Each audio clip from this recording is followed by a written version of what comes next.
This program features live coverage of an African safari and may include animal kills and carcasses. Viewer discretion is advised. Good afternoon and welcome to a very windy Djuma Private Game Reserve. We're currently looking at a beautiful herd of wildebeest. As I just said, it is very windy this afternoon here, but it's good to see some wildebeest on quarantine. So for today we're reporting live from Djuma and Ngala. Hopefully we'll be able to get you some nice action. In the meantime, we'll stay there and look at those wildebeest. So jump on board and welcome to your own live safari through the African bush.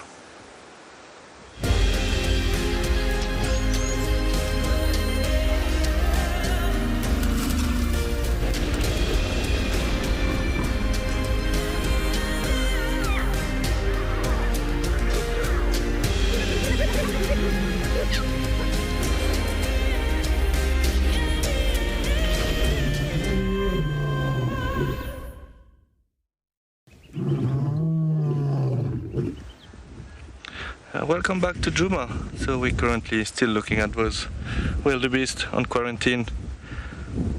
I don't know if you can hear the wind, but it's got very windy here.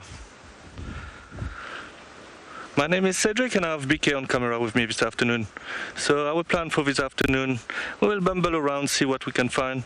The good thing is that it's quite windy, so the predators might be quite active.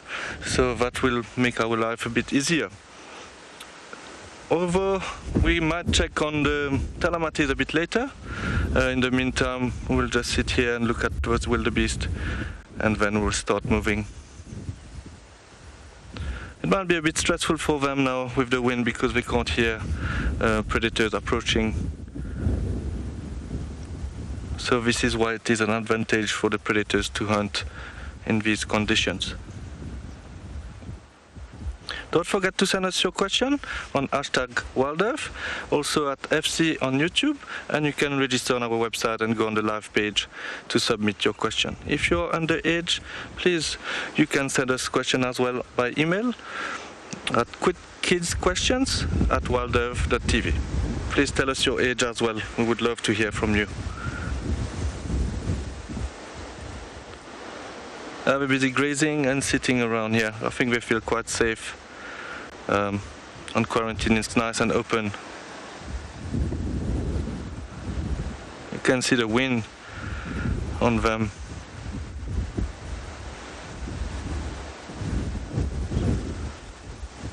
They probably have been relaxing a bit and now they're starting feeding again. It is not very warm at the moment because of the wind. So, yeah, they might be a bit active. It's always nice to start on quarantine because we often found animals here.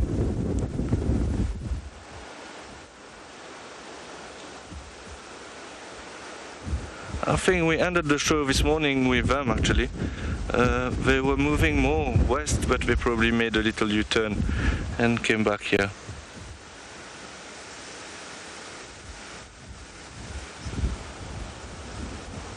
This wind picked up a lot since this morning.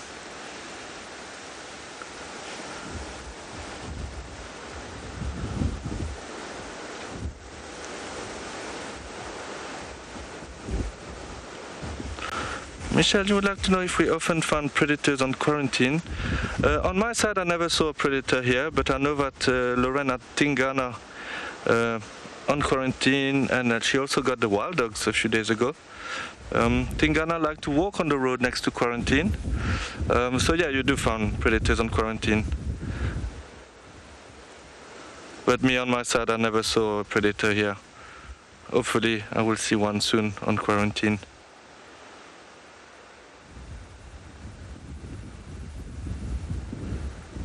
It's a beautiful open plain actually, and there's nice trees. It would be nice one day to start the drive and find a leopard in a tree. That would be quite nice to start.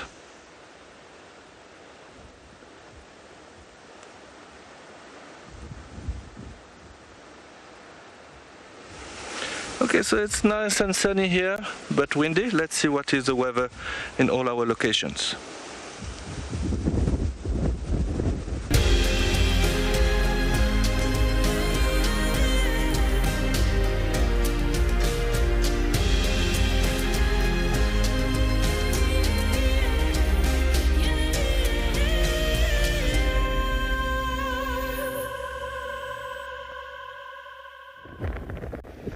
Good afternoon, everybody.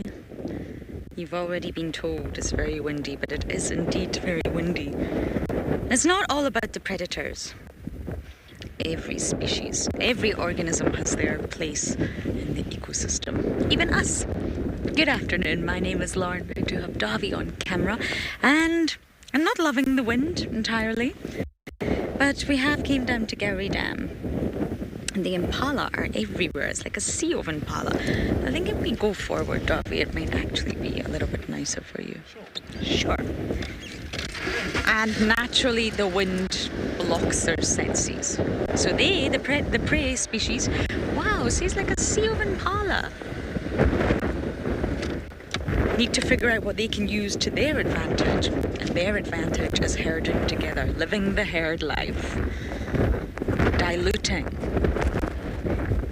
Using your friends for all the keen senses that they have.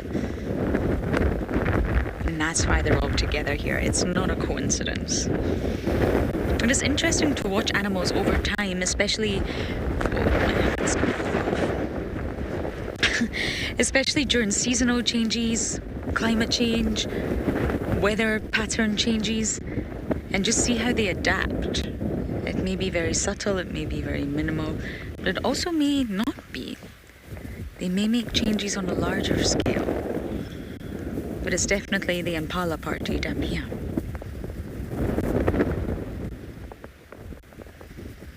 I have no plans today, as usual.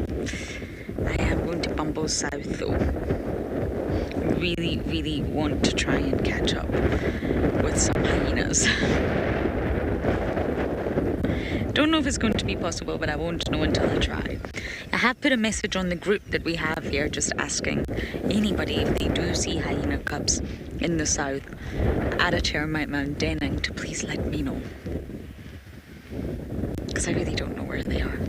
They're definitely not in the centre or the north of Djuma. They are on that southern band. Whether it is Shibamu, whether it's somewhere near Weaver's Nest, whether it's near Twin Dams, or somewhere like Wednesday. If they're on Djuma, it's on that band for sure.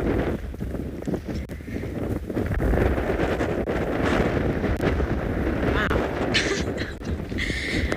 Davi, are you ready to fly? Yes.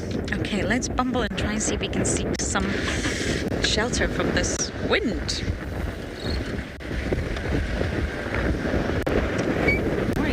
Gonna blow off. Okay, we're gonna begin our bumble south, and we're gonna send you guys over to Rule to say good afternoon.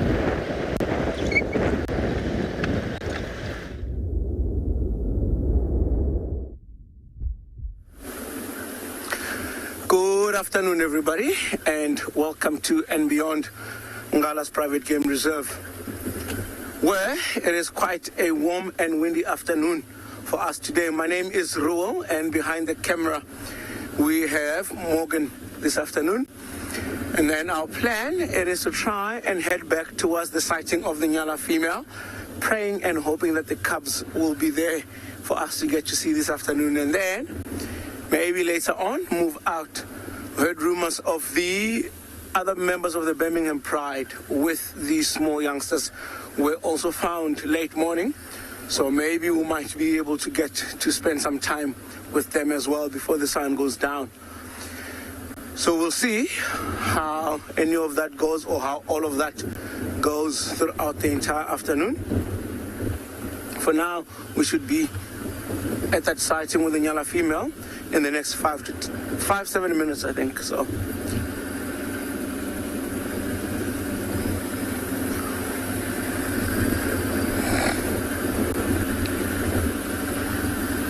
It would be interesting to get to see how much meat is left on the carcass. Are the cubs there? Have they come out to feed? Is the mother even there at all? Because we could go there and she could have either left to go get a drink or gone elsewhere, or she could be up the tree, she could be lying in a very thick bush behind, because it's quite windy this afternoon. So maybe hiding behind the thickets and all that stuff. So I guess we'll find out when we get there what's happening.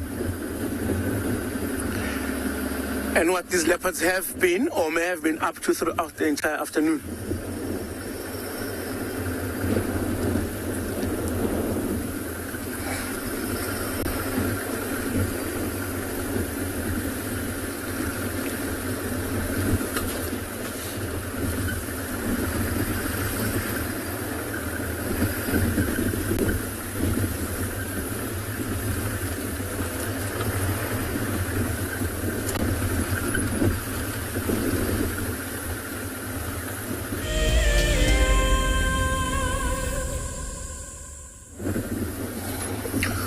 Right, so we are almost at the two-track or the off-roading track where we should be able to get to the Ngala female.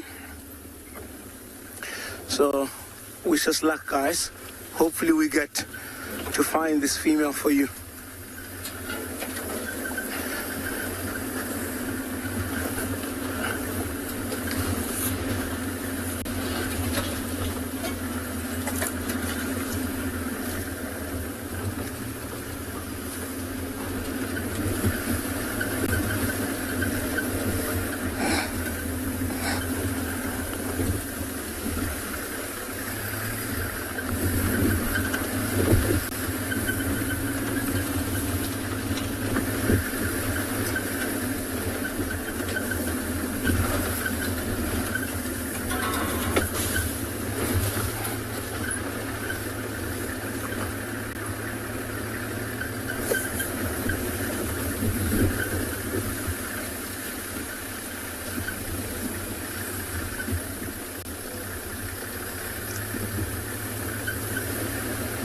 I can already see the tree where she was in, but I don't really see her for now.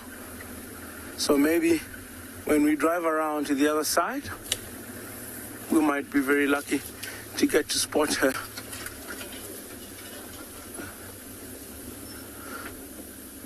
I think I just saw her. She is at the bottom of the tree. So I'll slowly try and get in there so that she doesn't really move off. And if the cubs are there, we'll sit patiently and then wait. Hopefully they will come out to join us.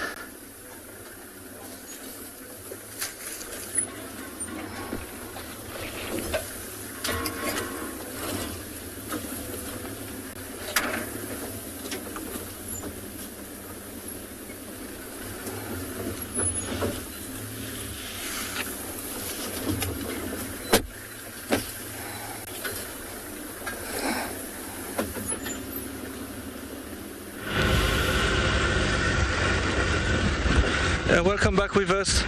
We're currently on Zoe's Road, driving along slowly and see if we can pick up anything. I know that the buffaloes was not too far from here, I think, this morning, so we might also see them.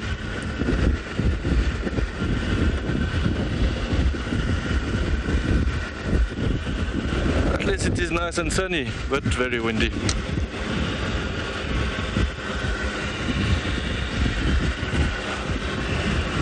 Yeah, we'll definitely also check on the Talamatis later.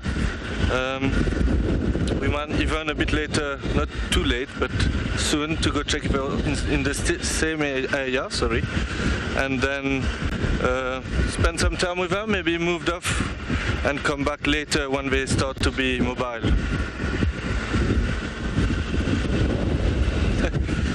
It's sometimes difficult to talk with the wind and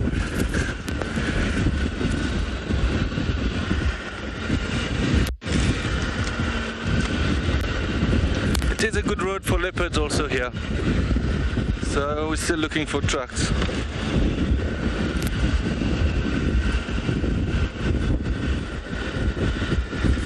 Julian, you would like to know if animals prefer facing into the wind?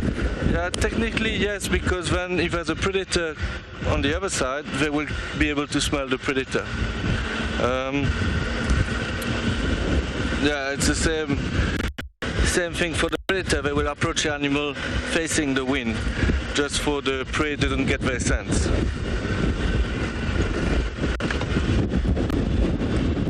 If I explained that correctly now.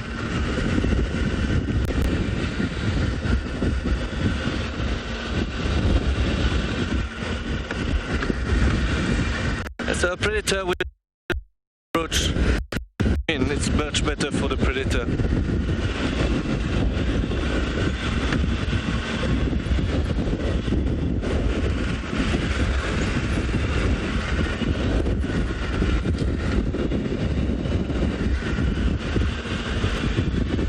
We did so beautiful leopard track on this road yesterday, but we couldn't find that leopard. But now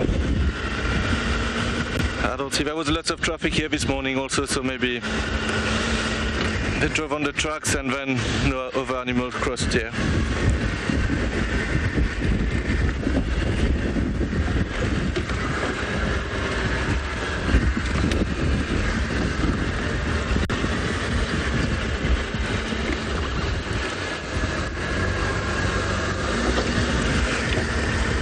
Marcus, 9 years old, you would like to know if I have a favorite antelope and yours is a kudu.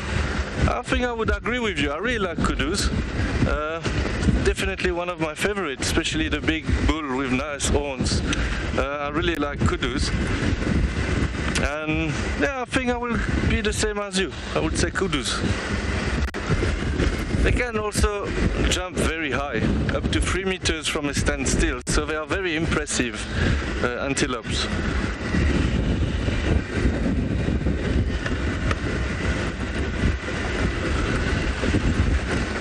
And thank you very much for your question, Marcus.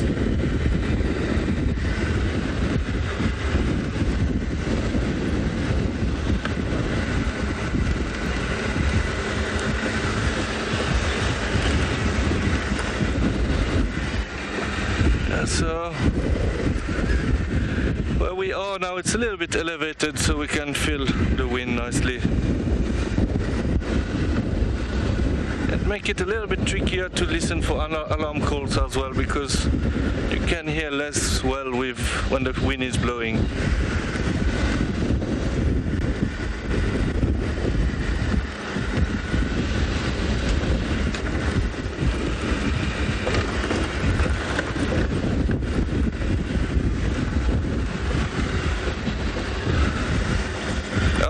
Still a bit early, so it's generally quite quiet at this time. Okay, so we'll continue here. In the meantime, we'll send you to Rural.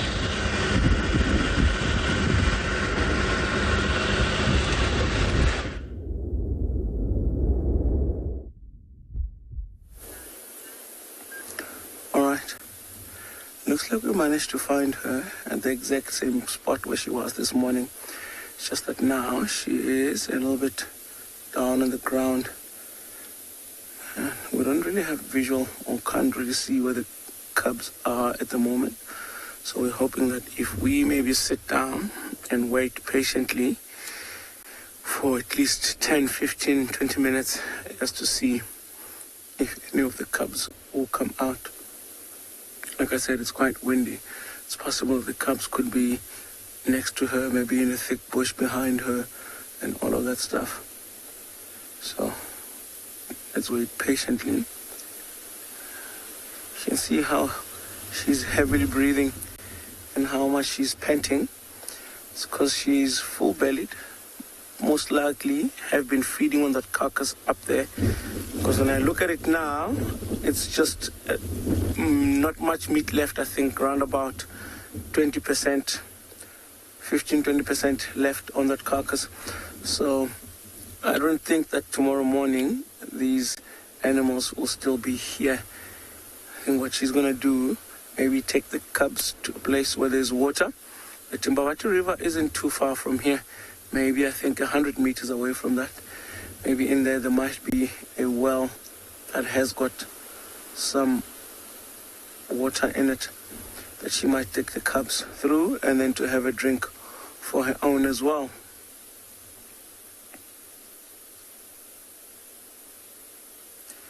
So it's going to be another mission to find her again from tomorrow.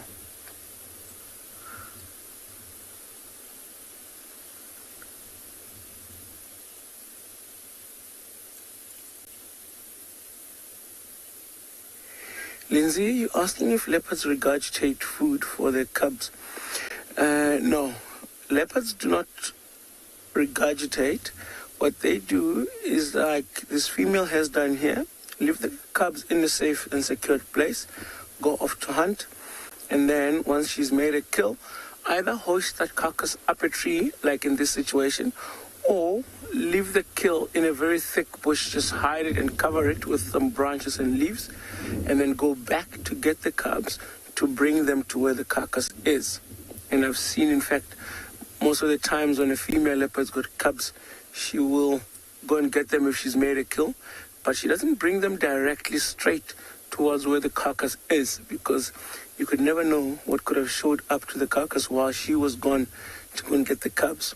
So it's quite risky to bring the cubs back to the carcass, but that's all that she can do, is make a kill and then go back to wherever the cubs are and then take them and then bring them to where the kill is. It's nice now that she's got the kill up the tree, which means that other predators like hyenas and leopards and cheetahs and wild dogs won't be able to get it up there. The only other predator that might get it is another leopard that might be able to climb up that tree to steal that carcass.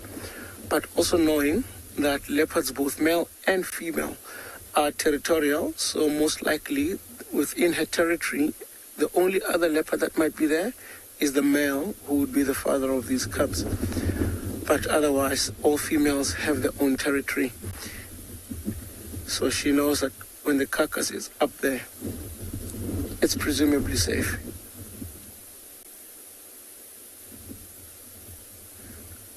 There we go.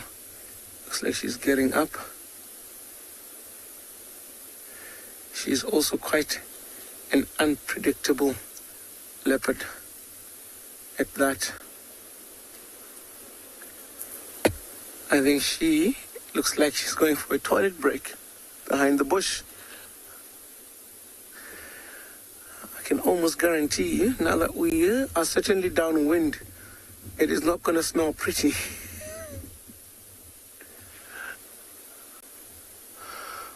All right, I'm just going to wait for her to maybe come from behind the bush just to see if she's going to move in any direction, or is she going to come back to where she was before. And it looks like she is slowly moving away from the tree. I don't think she's going to go too far. I just think maybe just to get out of the sun position, or maybe even move in the direction of the cubs. Nope.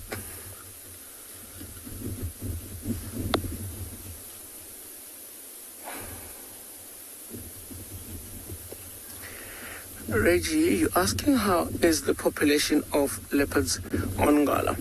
So we got a very nice population of leopards. Sorry, I just want to see if we can maybe reposition and all that. So we've got a very nice population of leopards out here.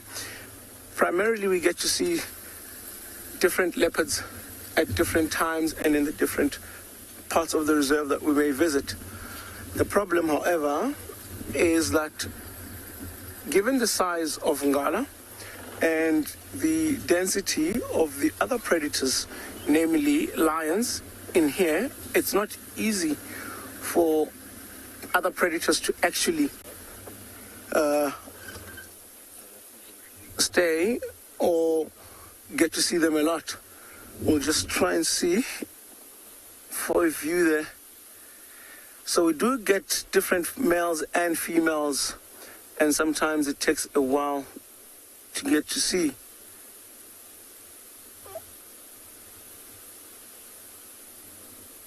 If you look at that, behind that leaf, there is one of the cubs that the mother, the female, is busy grooming. You can, oh, there's the second one. How lovely is that? I can tell you guys, nothing beats getting to see Ngala female and her youngsters.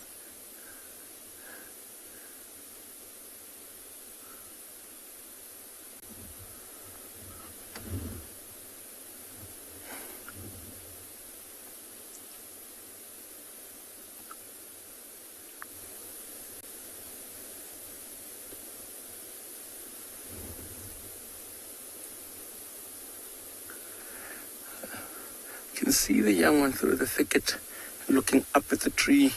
It's also walking in the direction of the tree, so hopefully maybe it'll come out into the open.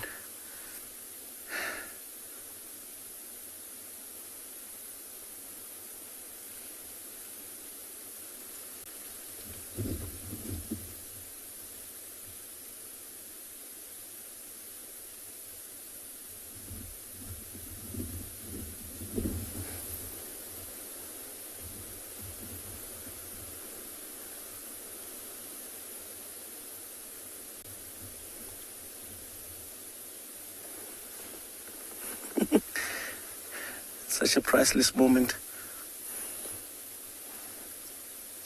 Unbelievable to think that something so small and innocent looking will one day grow up, if fortunate enough, and become one of Africa's apex predators.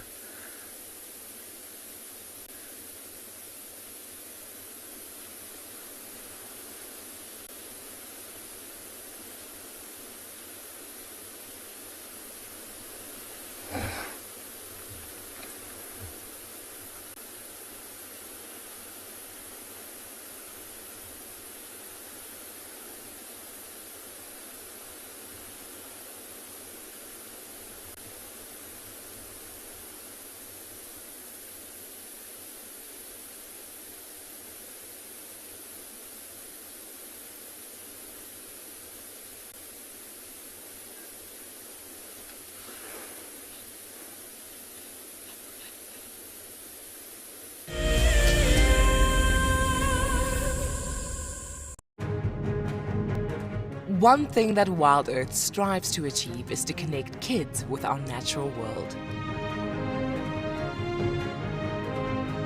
One person who agrees with this is Kate, an 11-year-old girl who founded Kids Can Save Animals to help inspire her generation to help mend the planet.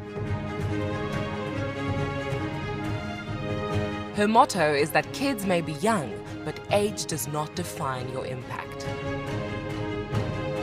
Kate is coming all the way from America to join us at Djuma for a live safari. She wants to connect with all of the WildEarth kids, answer your questions, and help you understand that there are plenty of ways that you can make a difference regardless of your age. So join us on the 4th of August at 2:30 p.m. Central African Time for a very special kids safari.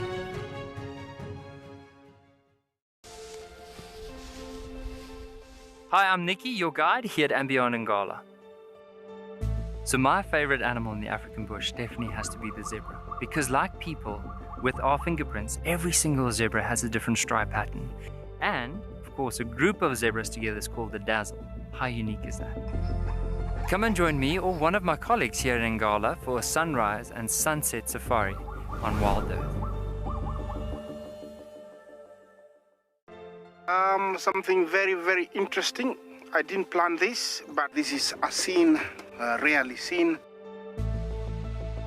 This is what we call a journey of giraffe. So beautiful.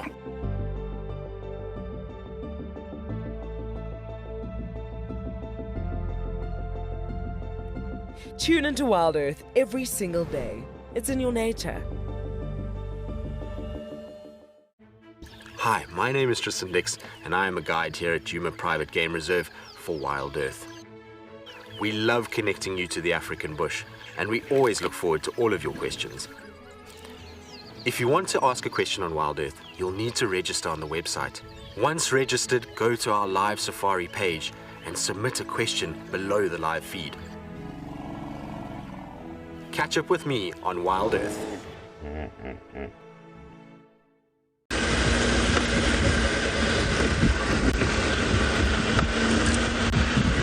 Welcome back. Okay, so we did Philippine cut line. We didn't found our lions, so they might have moved off or went into the block to lie under shade. So we decided, instead of spending too much time looking there for now, to go check Treehouse Dam. Maybe they were thirsty and went in that direction. Yeah, so I'm just going to stop here quickly. Yeah, so we're thinking they might have gone in that direction.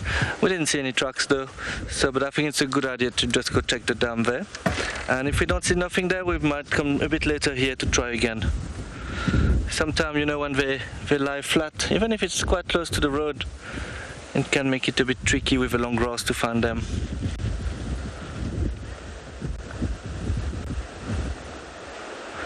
Okay, so we will continue our way to Treehouse Dam. In the meantime, we'll send you to roll with the beautiful leopard cubs.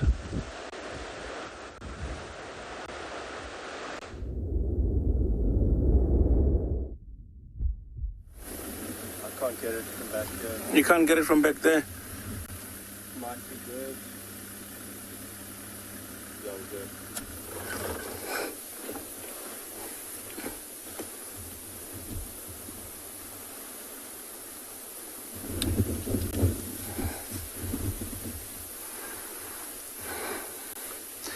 We just tried to maybe see if we could reposition and get a different angle. I'm hoping that from this side we can at least get another glimpse of those young ones coming to play with mom.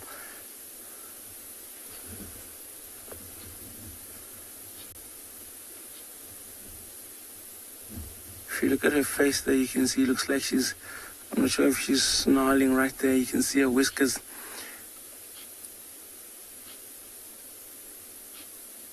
And I can hear Franklin right behind her, busy alarming.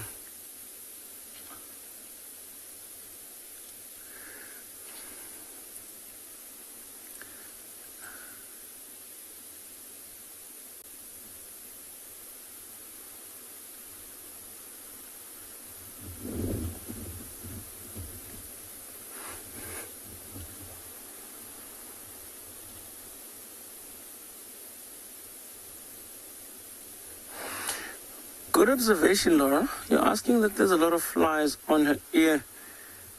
It's possible that she might have a wound. Yes.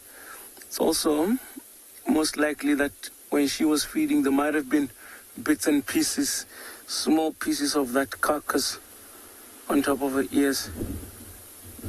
It's also possible that when she was hunting, she could have scratched or scraped her ear while running, trying to catch this impala. So that would explain all those flies on her ears. I'm actually impressed you could pick that up just from your screen. I could only, well, you could see clearer the ones that were on her nose earlier on.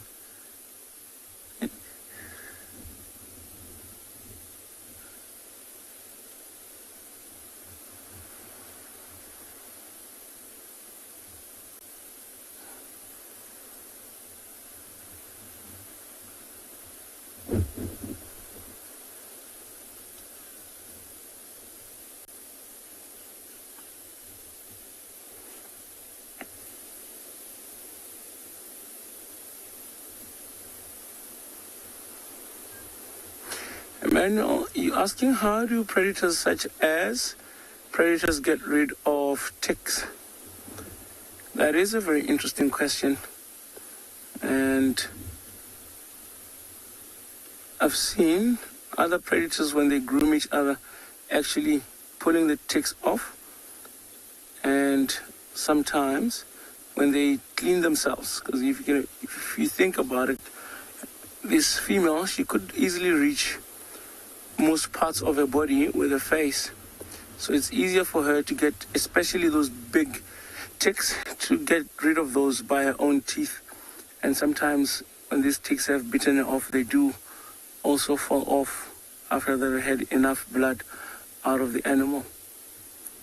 It's interesting because if you think, other animals have got oxpeckers and other stuff that will come and sit on the animal to eat the ticks. But honestly, I don't think an oxpecker or any other animal will come and sit on a predator to come and take off its ticks. It's just quite risky. So she has to do it by herself. Or if it is, like for example now that there are some small ones there, they could, while grooming each other, remove those. Look at that look that you get from this female. That stare straight into your eyes. It's quite scary.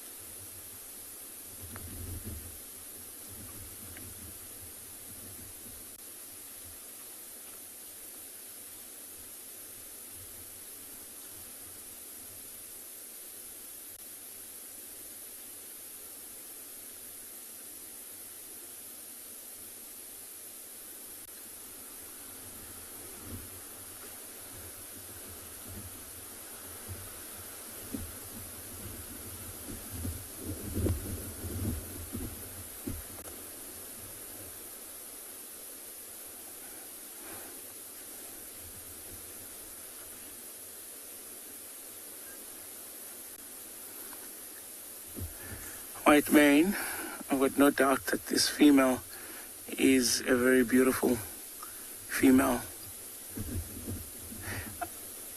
It's just she is a lot of work to find. Look at that, I think she might have heard something. It's funny how we often say this leopard is sleeping or lion sleeping and all that, but actually her senses are still sharp and her awareness is incredible. Even though she might have a shut eye, you can see she keeps looking around every now and again, and now she's looking up. There could be some vultures flying up. And what I think was very smart of her to do was position the carcass where she has at least some branches above it, so that when vultures are flying, they can't see the carcass from up there.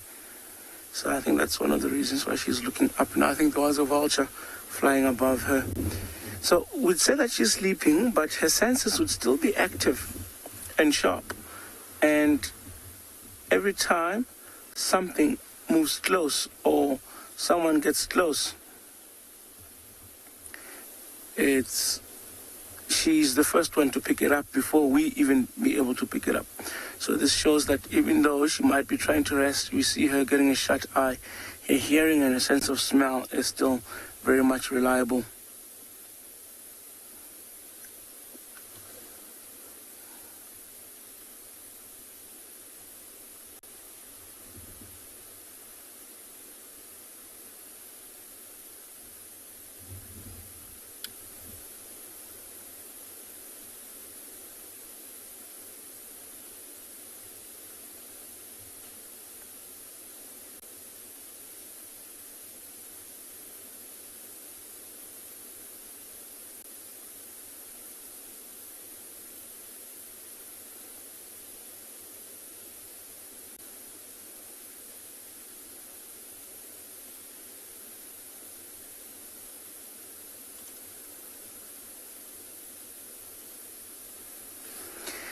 Gladys, you're asking how did it come to be that she got the name of the Ngala female.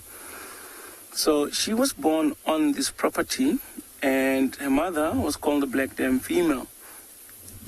When she was a cub, there was a particular tree that her mother used to take her to every now and again, which is the Ngala tree. And after she got weaned and became independent, it is one tree that she visited quite often. And in fact, we knew that if you drive around that area, you most likely will find her up the tree. And if you see tracks of her headed towards that direction, she will most likely be up the tree. So given that, it was just easier to name her the Ngala female. Of course, knowing that ever since she was a cub, she's always been fond of that Ngala tree.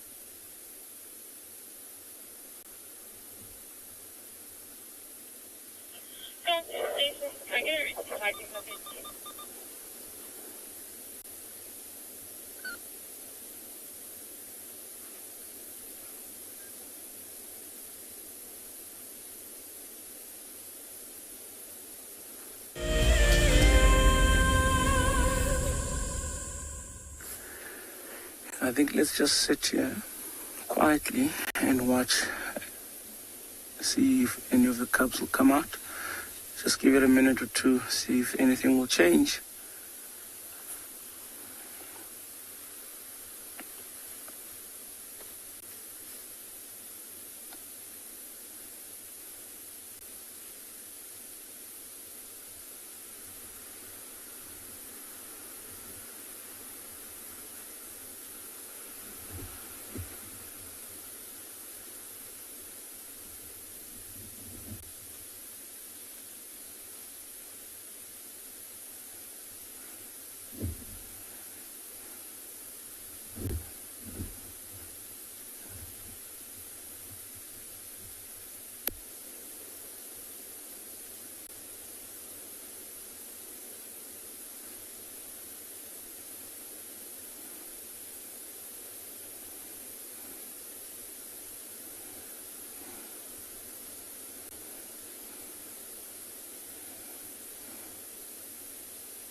Yeah, so I did check Treehouse Dam. It was quiet there.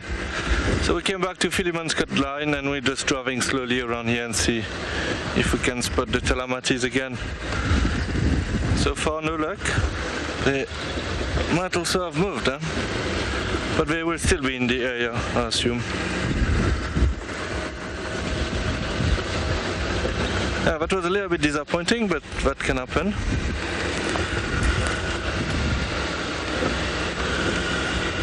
There was some wildebeest at the back as well and some impalas in front of us. They don't seem to be very worried. So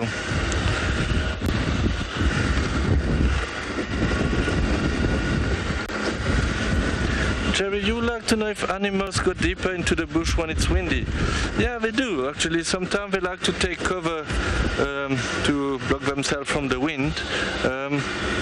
So there's specific days, especially when it's cloudy and windy, it makes it a little bit to see animals, even general game, because they like to go like into the bush and protect themselves from the wind, which can be a bit irritating for them sometimes.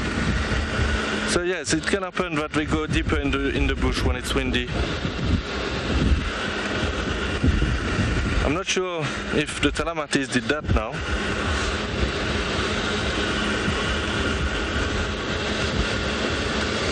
But we will stay in this area anyway this afternoon, maybe go a little bit further out, but I will definitely come back here when it's get a bit cooler. I would love to find them again.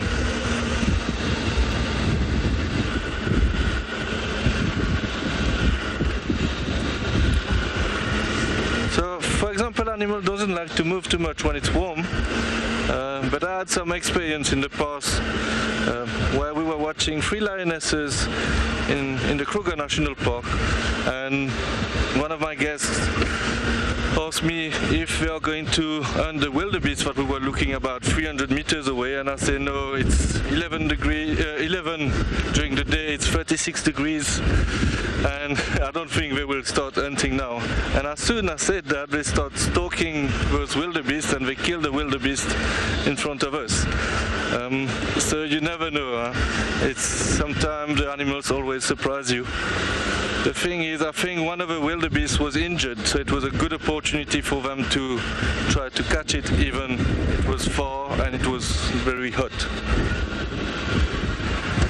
Just going to check tracks on that road quickly.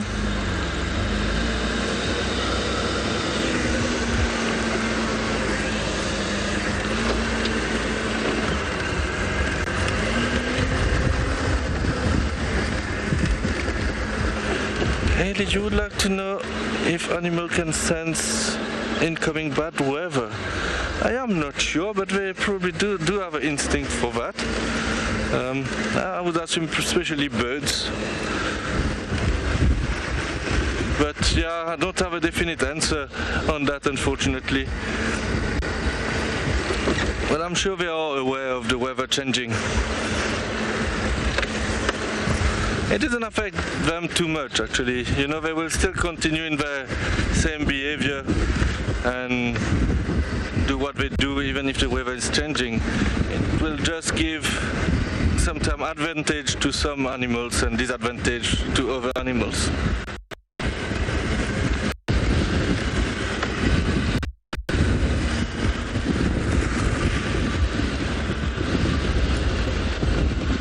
Yeah, so in winter, now we just, as you know, we are in August. August is generally a windy month here, in South Africa generally. So the month of August we get a lot of wind, not much rain in that part of South Africa. And so this is why from it gets drier and drier. It's because most of the leaf on the red bush willows, for example, start to fall down, and so it looked like it's even drier after August.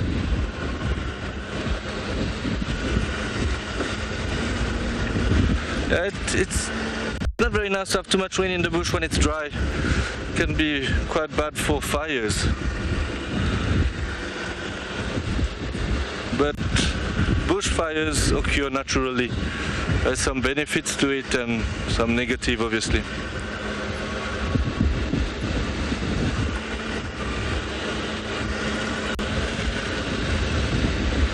I really hope we can find the lions again later.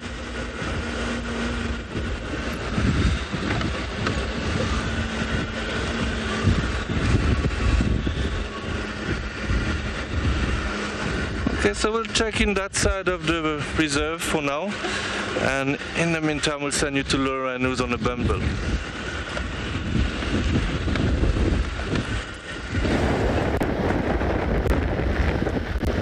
It's been a bit of a tough journey up until this point. We're battling what I would say is quite severe weather conditions. Now, there was a cheetah on Chitwa this morning, or crossed into Chitwa a little bit later this morning, so we are going to just see if we can spot any spots sleeping in the shade. They are primarily diurnal, as you know. But when it gets really hot, I mean, it's still this mid sort of window in the afternoon where it's really, really hot. And we're just wondering if there may the cheetahs may be somewhere in the shade. It's worth a look.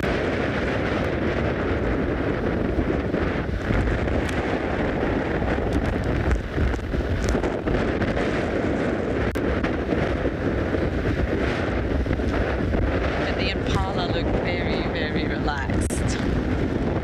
Even if a cheetah was around, that's for sure.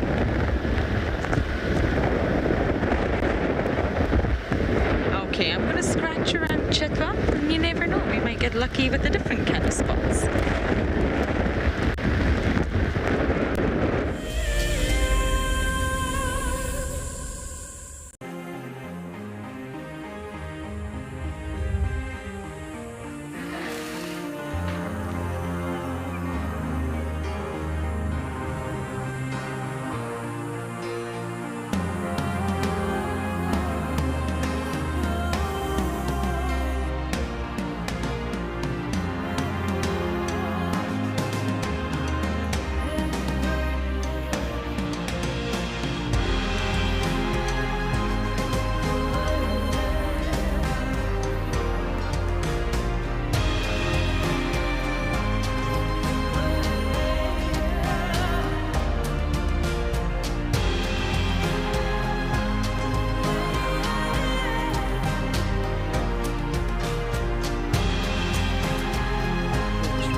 There's a grounding earthiness to this place that we feel in our ancestors. It's a place where, believe it or not, we evolved as a human species, and anyone who's come to Africa will understand that.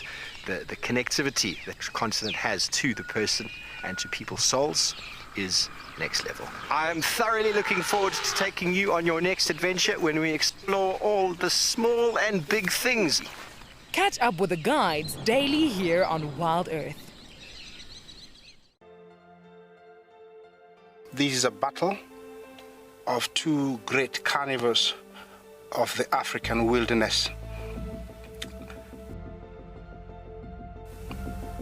Whew. Whoa! You don't want to be under those jaws. Definitely, this round goes to the lion. Look at that. Fantastic. Expect the unexpected here on WildEarth daily. I'm Nikki here at andBeyond Ngala in South Africa. I love getting questions from viewers about all the small things within the environment and how it all is integrated with one another. If you want to ask me any questions, please simply register with the WildEarth website, head across to the Live Safari page, and then post your questions there. I'm looking forward to chatting to you on my next WildEarth drive.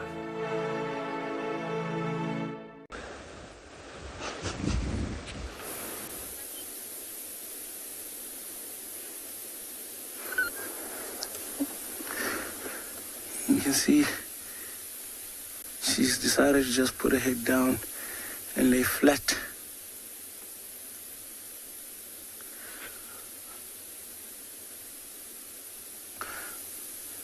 Until she hears something that grabs her attention for a while.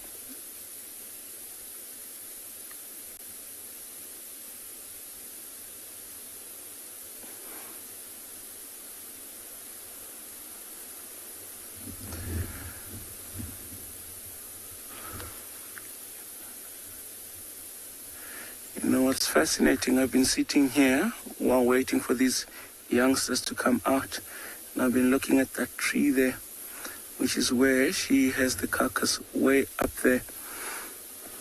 But what's impressive is if you look at that's a tambochi tree, and it's got that little flaky type of bark. And you can see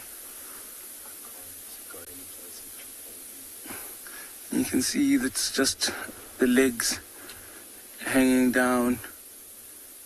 There isn't much left meat on the carcass. But on the main tree there, I saw very interesting stuff. You can see how much that bark, and it looks like there's a claw mark there and way up there. So this is where she actually hoisted the carcass up the tree. So you can imagine how she could be having this impala carcass in her mouth, hanging down just between her front paws.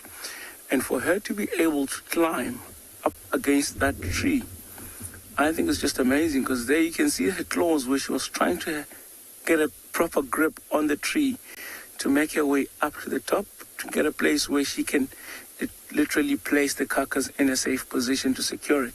And if you look on the other branch as well, you can see how that piece there in the middle of that branch has lost a few of that. So that all that is evidence of where she could have, or which way she could have used to maneuver her way up this tree.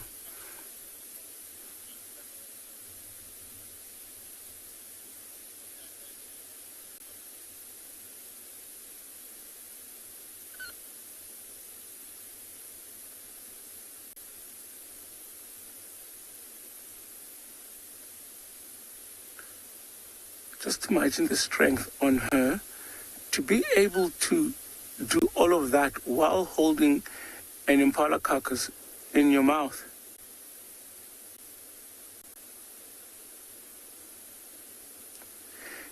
Gabby, you're asking if leopards make their own dens. So particularly where a leopard would den is maybe finding a very thick, dense bush, especially inside thick drainage lines or small riverbeds or the big Tumbawati River here, and just go in there as long as that place has got enough cover. So she will not make, but rather choose a secure or a more safe place for her to leave her cubs in. And the older the cubs get, at this age the cubs can easily climb up a tree, so the older they get, the easier it is. It doesn't necessarily have to be that thick. When they're young, when she has to give birth, because they're still small, defenseless, and can't climb up a tree, it's vital that she picks a very thick and very closed bush where even if anything is walking past the bush, won't be able to see her cubs in there. So she picks one that would be best suited to keep the cubs in.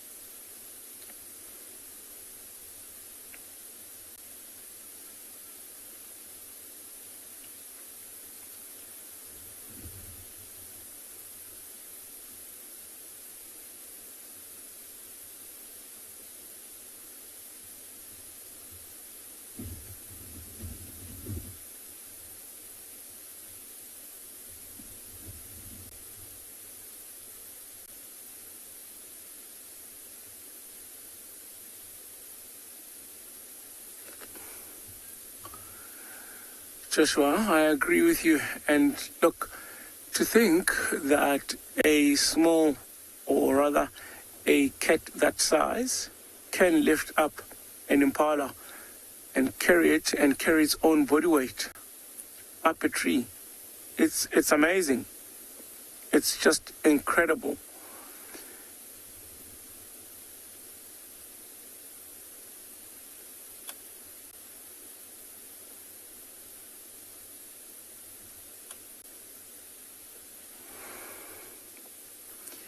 You can see just the legs left hanging.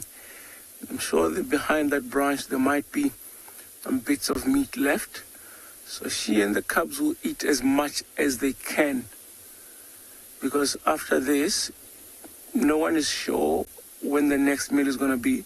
Well, for the cubs, they still have the pleasure of nursing or suckling from their mother, but for her, she needs the energy to be able to nurse and suckle them. That's why sometimes she might be killing very small prey like scrub hares and just eat to get the energy she needs to go to do another hunt, to be able to go back to the cubs and have the strength to suckle them. Because at the end of the day, she has to suckle and look after those cubs. So the longer it takes her to make a kill, the longer the cubs will have to suckle her and really depend on suckling her. But now that she has managed to make a kill, she'll make sure that she and her babies eat as much as they can until there's literally almost nothing left on that carcass, and then she'll move on.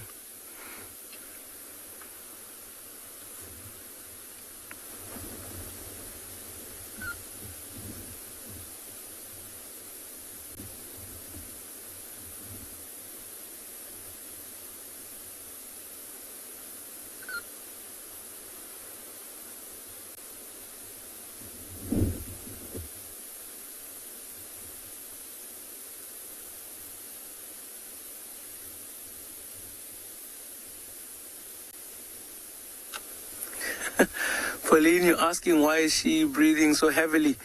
She is absolutely fine.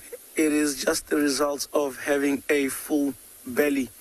Every time the stomach digests, she would have gone up there to try and get something to eat. So she's trying to digest. She is absolutely fine. That helps her to digest a little bit quicker.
All right, guys, I don't think that this female is going to go anywhere anytime soon.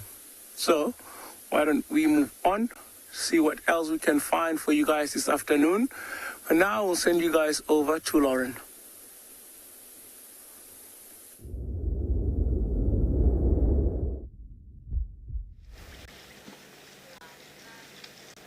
We've managed to get a little bit of shelter from the wind. It's very, very difficult. And we have come across some elephants. Now, elephants are notorious for not loving wind. They do not enjoy windy conditions. Isn't that right? So I imagine they will slightly, ever so subtly, change their movements today to just seek some sort of shelter from the wind. My hat has blown off 1,000,000 times by now. Hello.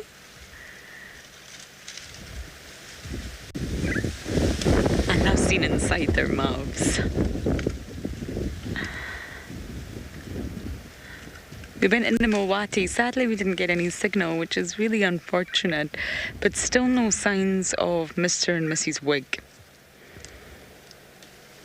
I don't know where they are, because they were here for a while. I do wonder if some sort of threat has scared them off, but I do keep checking.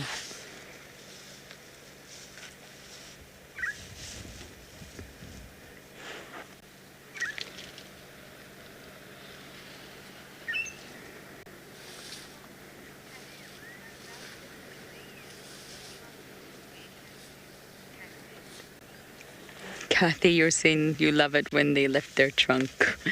They're not entirely waving, but it does look like that, doesn't it? They're trying to smell you. They've got extremely powerful olfactory terminals inside that trunk. And they're said to have a better sense of smell than a bloodhound. Now, that's impressive.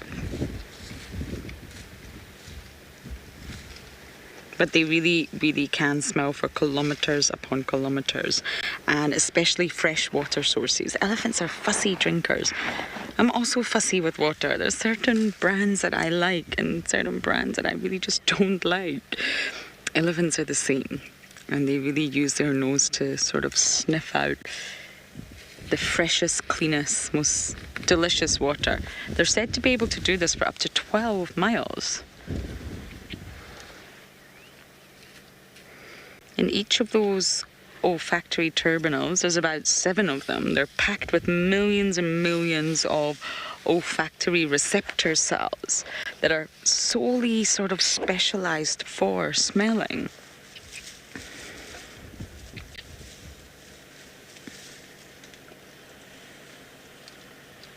You are just gorgeous. Yes, you're waving. Kathy thinks you're waving. Oh.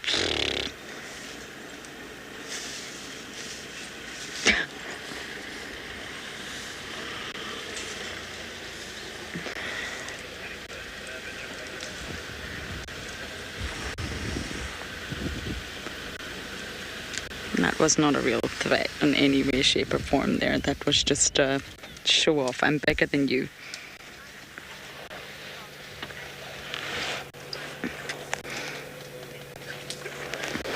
I mean, so not that I know of.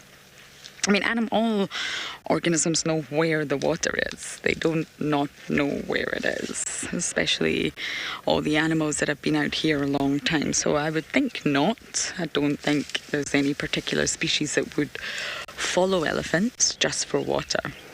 Elephants have their sort of routes planned out, their routes mapped out.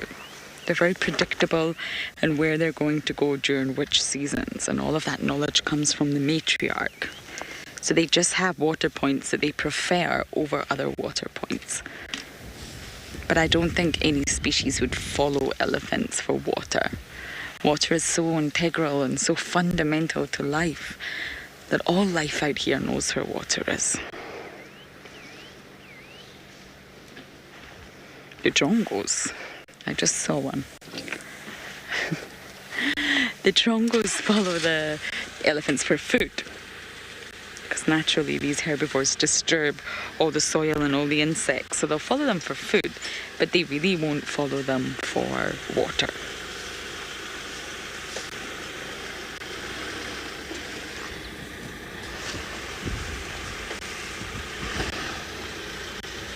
It's a female.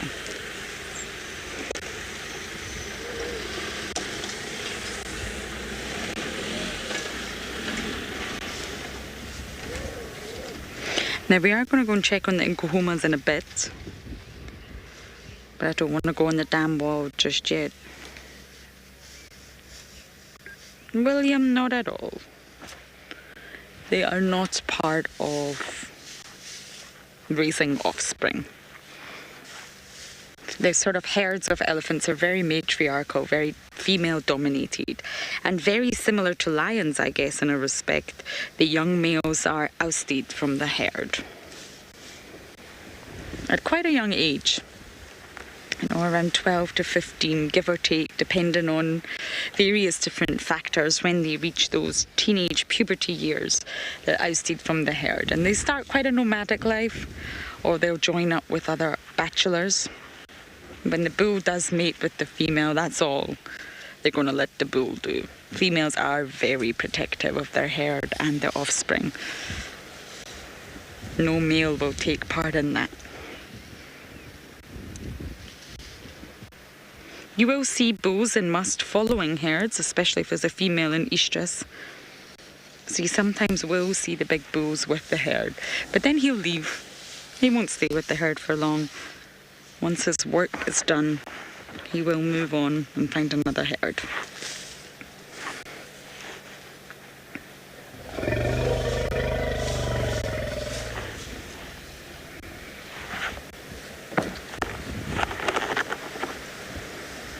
Wasn't that amazing? I love hearing their vocalizations.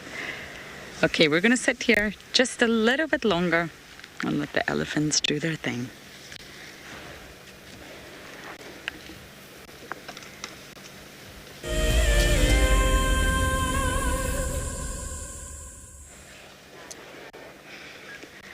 I'm just sitting here with elephants on a really windy day, and elephants are known to not thoroughly enjoy the wind.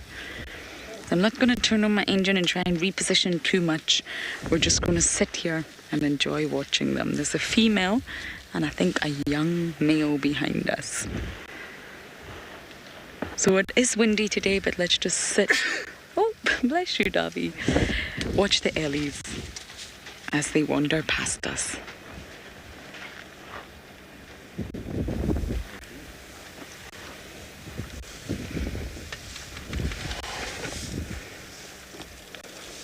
Hello, beautiful mama.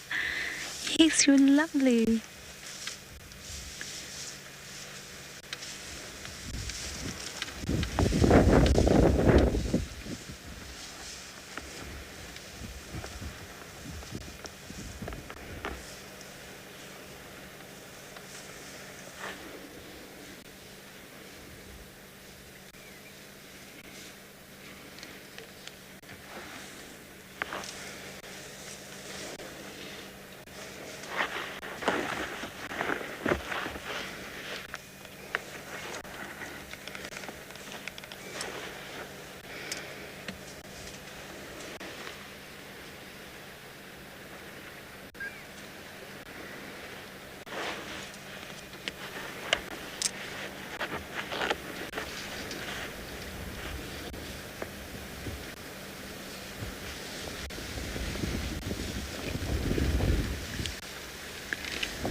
Aren't they just so delightful?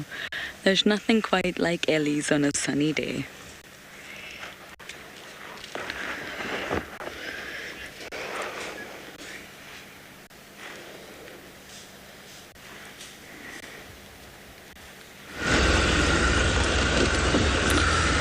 Welcome back with us. Still driving around, checking all the roads. Yeah, so we did look around on all the roads around where the lions was found this morning. Unfortunately, we didn't see any trucks, so they might still be in the block, or they came. We didn't check on this side, so we're checking here now. I'm not sure they would have come back here because they came from this side this morning to move further east, southeast. So, but you never know, they can move around and start following some animals and then change direction. Yeah, so I think we're going to check this western corner of the property. The good news is that some vehicles are going out now from the lodges, so they will also give us a hand to locate the lions.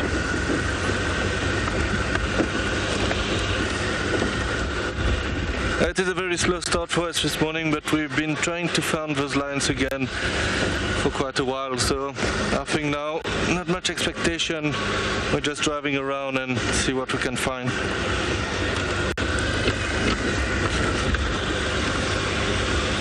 It is still early and warm, so we still have plenty of time. I don't think I drove on this road quite often. I think it's my second or third time only, I think. So it's nice to discover this road again.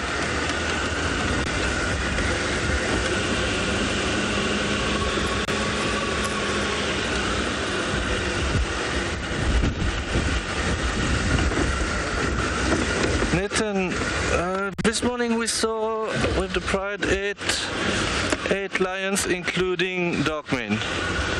So I'm not sure where is the rest of the Talamati Pride, because I know there's more individual than that. Yeah, so it was 8 in total. I think it was 5 lioness, 2 young male, and Darkmane, if I remember correctly.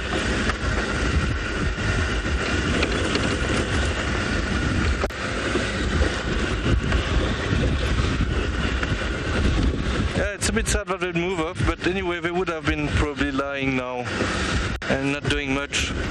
So I think now we just try to spend a bit more time to find something else. It have been quite tough for leopards at the moment on Djuma. So I'm trying to make that sort of my priority now. And then we will move back where the lion was this morning a bit later.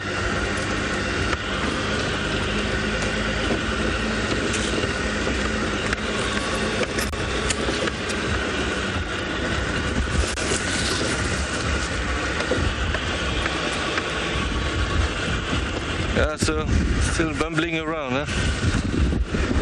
The wind is still strong.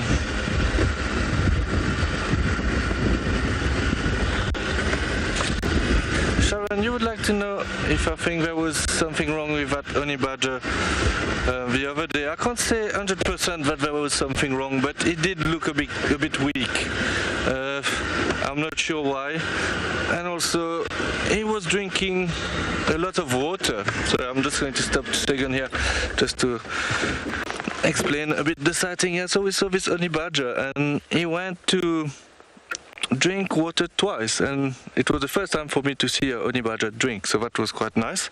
But he was drinking a lot of water and was looking a bit weak, so yeah, it looked like there was something wrong. There can be lots of possibilities. Maybe he had a long night fighting, or we don't know and he's a bit tired, or he might have been bitten by a snake and just recovering from that. It is very difficult to say, but it did look a little bit weak, yeah, I must say. But hopefully he's fine now, and I'm sure they are very strong, so he's probably fine now and walking around. Yeah, but it was very nice to see that honey badger.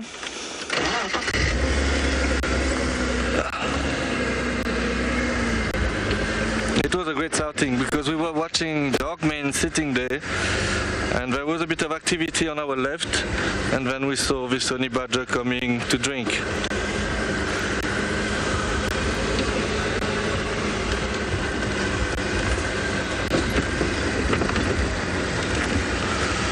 Okay, we'll continue here and see what we can find. In the meantime, we'll send you to Rule, who's also driving around.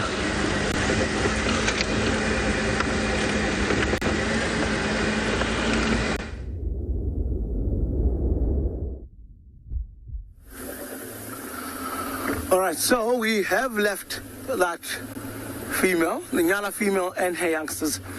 Hopefully we might be able to find her again tomorrow morning or the day after, or whenever she becomes successful on an impala to hoist it up the tree again, which would be fantastic.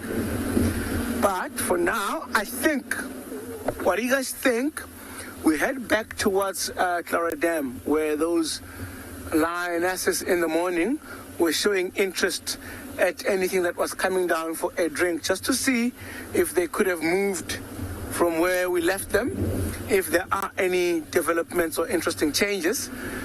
We'll get there, check if they're still in the same position, check if they have not moved to a different side, or check if anything could have came down for a drink and maybe they got lucky. If not, there's a chance that they could have moved.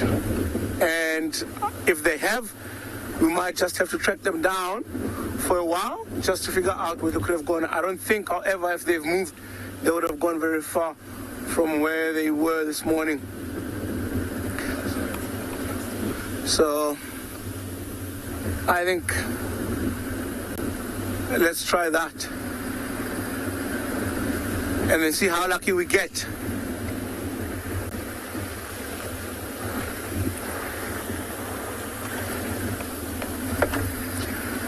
We'll also see what else we get along the way.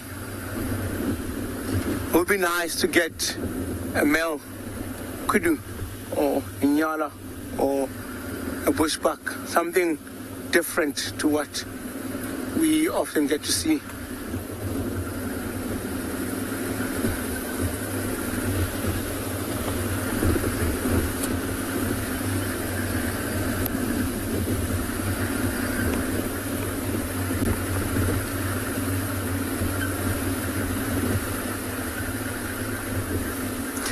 Hippo lover, you're asking if the Makoti male has dispersed from Ngala.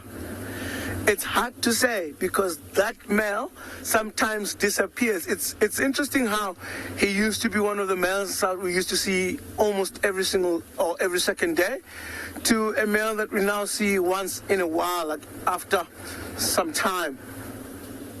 He was seen, I think, a few weeks back, so I still believe that he has not completely dispersed, although I would not be surprised. I thought at the death of that big male, his father, the Tamboti male, he was going to then establish or take over the territory because there was no other dominant male there. But there did come a big male from the neighboring reserve where I think he was forced to actually just keep hiding because he's still a young male. Remember, he was born 2018, and which means now he should be about 3 years and a bit. So we're still not old enough yet to take over a territory, but we do get to see him once every now and then when we get lucky.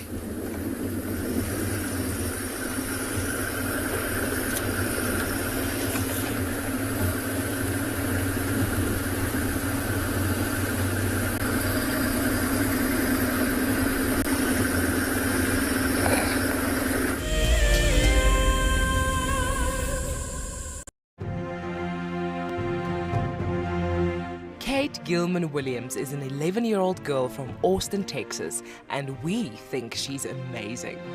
At only 7 years of age, Kate went on safari and since then has become part of a new generation of kids who are fighting for animals.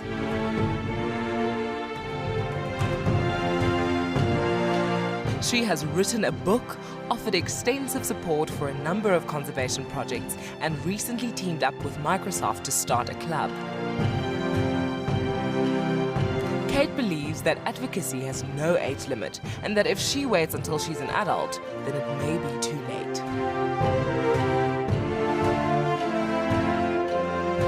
Join Kate, who has traveled from Texas to sit with Lauren at the fire to discuss her work and how her generation can become part of the solution. The importance of forests cannot be underestimated. Over 1 billion people live in and around forests, depending on them for fuel, food, medicine, and building materials. The Wildlife and Environment Society of South Africa, WESA, is the national implementer for a program called LEAF. The LEAF program makes use of indigenous forests grown on school properties to teach pupils about biodiversity. This directly instills a sense of ownership of the natural surroundings and reconnects children with our biomes and heritage. WESA needs your help to bring nature back to schools. Ask your school to join the program through the link on their website. Together with WESA, you can help take this incredible program to schools across the country. Looks like it's a very difficult climb because every time it tries to climb, the ground is breaking, so it slides down. But it's the only one. Look at that. That is a call of desperation with a cub. It's like, what are you doing, mommy? Oops. Oof. Expect the unexpected here on WildEarth daily.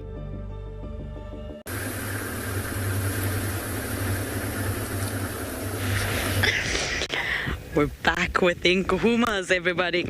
And guess what? We've got them all to ourselves, which is very unusual for Chitwa. It's early, it's windy, and also the cubs are not here. So the excitement is a little bit died down.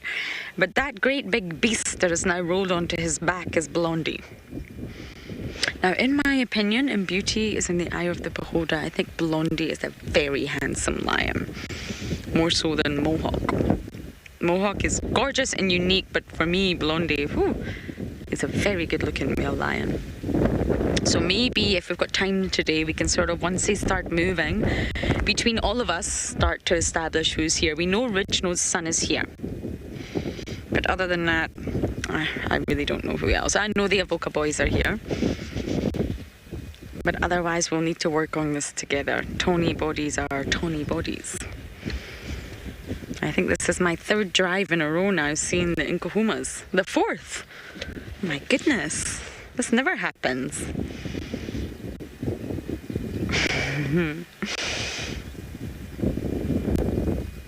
That's very sweet.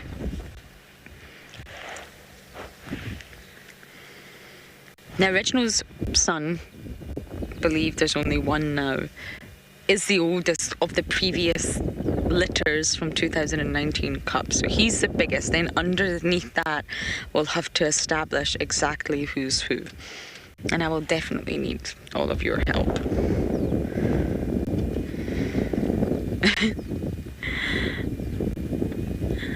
Look how much these two boys really cuddle in.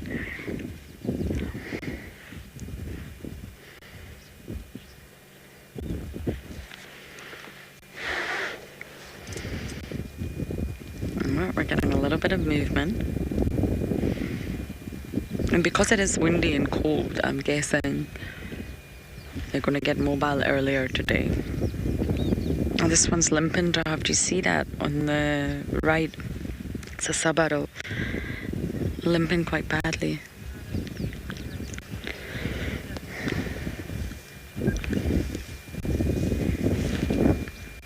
It's a little bit confusing. Gwen, she's saying a lot of you are agreeing with me that Mohawk is handsome. I think that Blondie is handsome. Definitely, Blondie is it's gorgeous. Not so much Mohawk. Hello, guys. We miss you on Djuma.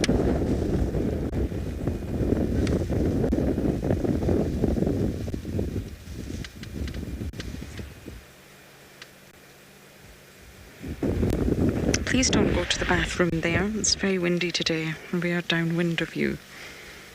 That's better. Thank you.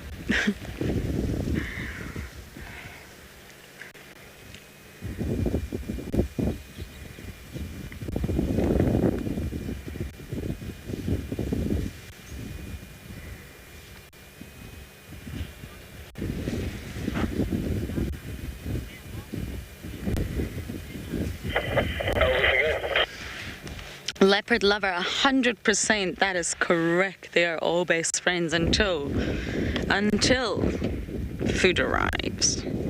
My goodness, I've seen some fights over food with lions.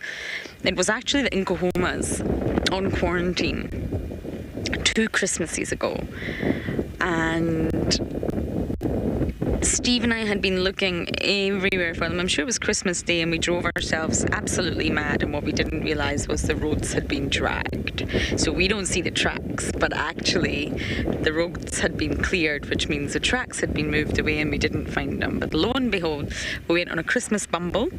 All the staff, just let's go out and just have fun. And of course, who did we find within 2.5 minutes of the drive? The Nkuhumas. And they stalked and killed an impala right in front of us. Elephants were there. Elephants were angry.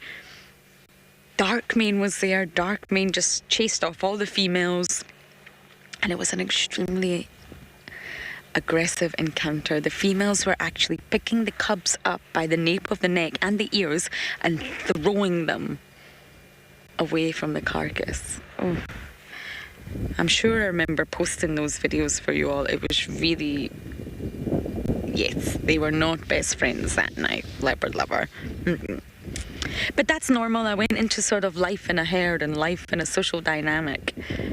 There's always trade-offs, there's always sacrifice.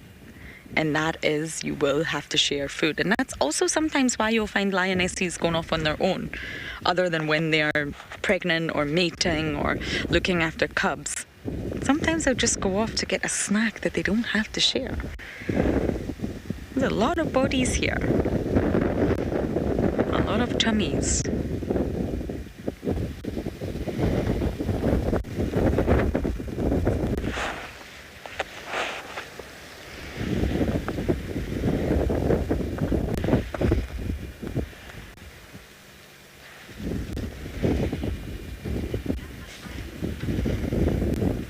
Joy, I don't know. I'm hoping so. I haven't seen Amber Eyes yet. She's very distinctive. She has amber eyes, everybody. I haven't seen her yet, but really, there's a lot of tawny bodies in front of me that haven't even popped their heads up yet. So she very well could be. Amber Eyes was quite an iconic female, and 2019 was a great year for her in terms of reproduction.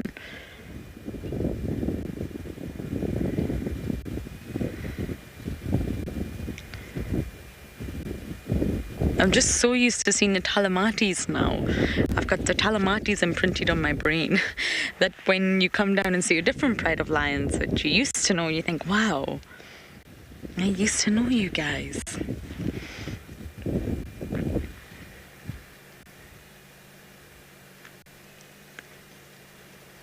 But they've literally were in the exact same place as yesterday. They haven't moved in an entire 24 hours.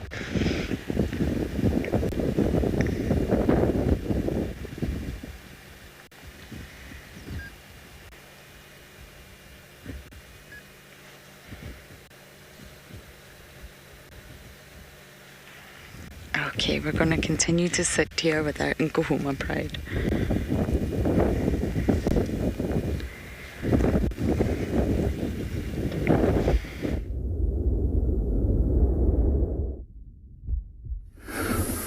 Wow, what an amazing turn of events. If you look, there is that young white female who seems to be walking straight into the wind, which is ideal for lions. I think what I'm gonna do, because we arrived here and there is 3 more lions that came to join on this sighting, and I believe that those 2 are wanting to go and join up with the other white young male. So let's see if maybe we'll be able to get view of both the white ones. And I even think maybe these guys might be going out for some water, because we are literally really close to the dam.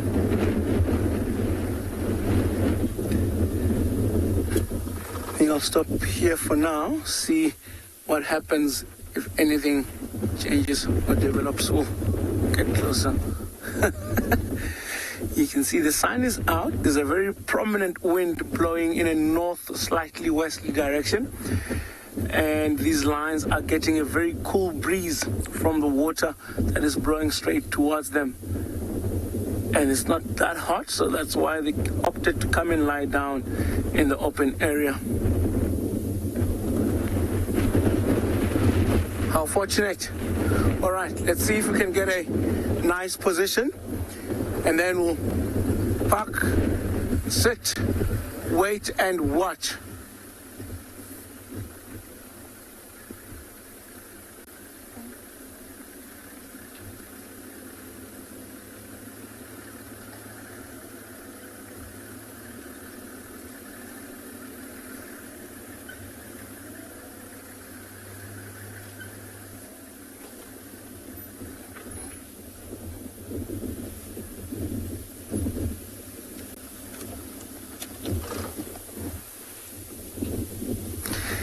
Robert, this white young male is massive, and if I've looked, he is even bigger than the other young males that he is the same age with. But I wouldn't be surprised. When he was born in 2018, he was amongst the first to be born of this litter, so which means that he is the oldest. He's amongst the first 6 to have been born. So most likely that the other ones were female, or maybe he and another one could have been the only males. However, at that year, I think we had a total of about 14 cubs from the Birmingham Pride. And out of the 14, 6 have died, and then 8 have survived. And we are now looking at the survivors that have made it so far. So it's possible that he could have lost some of his siblings, but he does look certainly a lot bigger than the other ones. It's nice to have both of them in the frame together.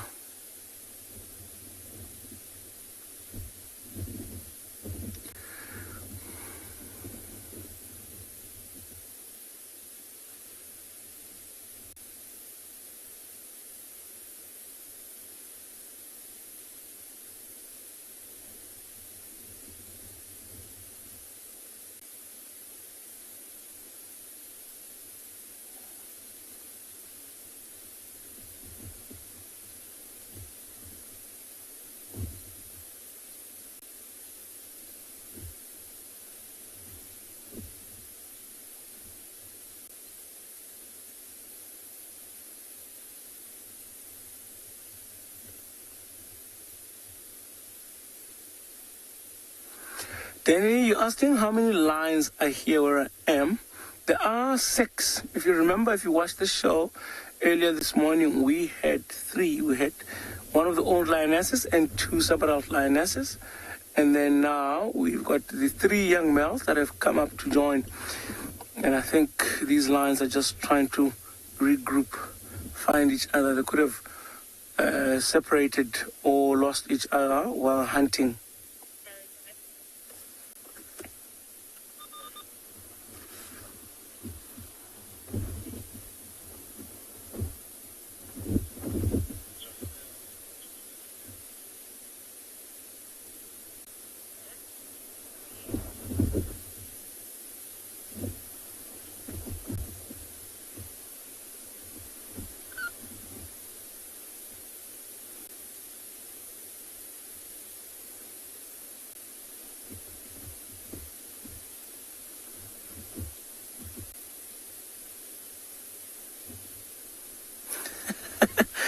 Stacey, I think we are all waiting for that moment just to see the type of mane he's going to have when he's grown.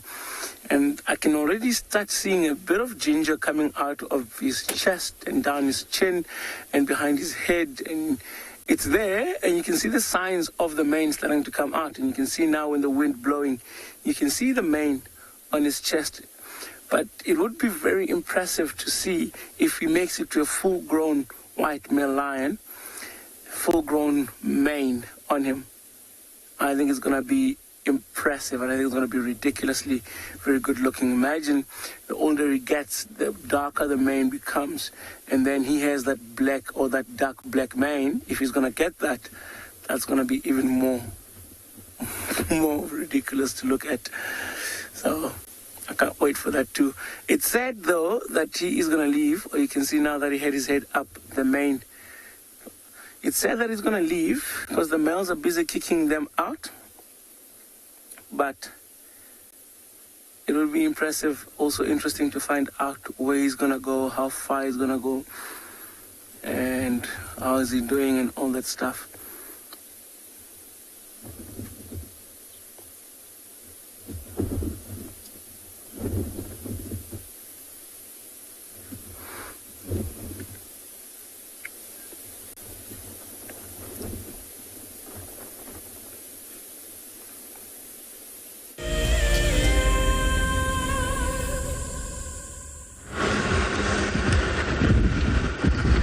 Come back with us, still driving around.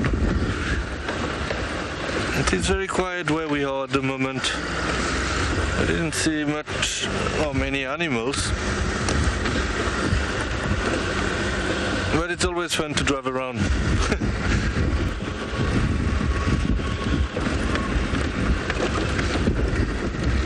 Yeah, we didn't hear any updates on our lions, so we checked most of the roads, we didn't see any trucks, so we might be in the block still. Maybe lying a little bit deeper in the block. in the long grass.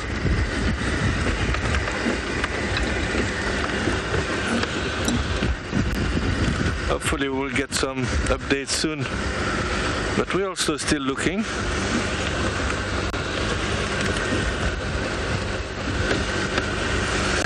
Just wanted to show you something.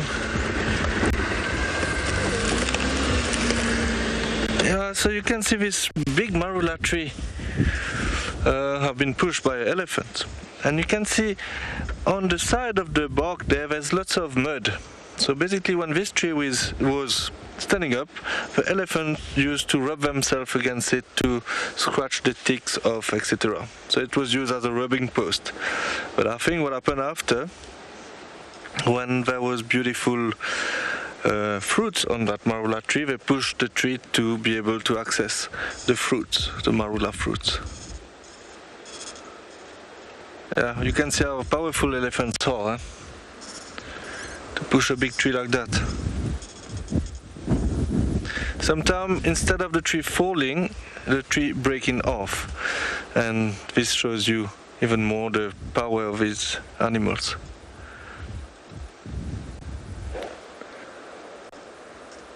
Yeah, it is not very good for the tree, obviously.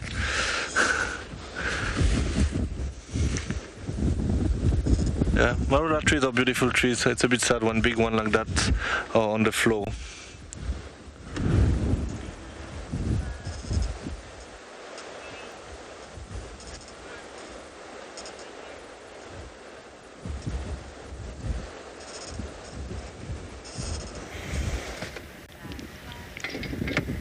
Some are slowly starting to wake up. We're not all asleep here.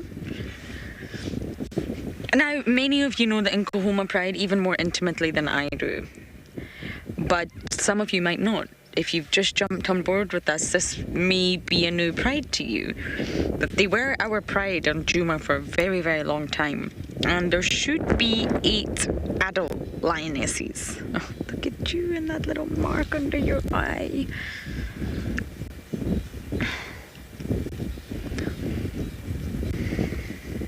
Look at that notches in the ear and mark under the eye.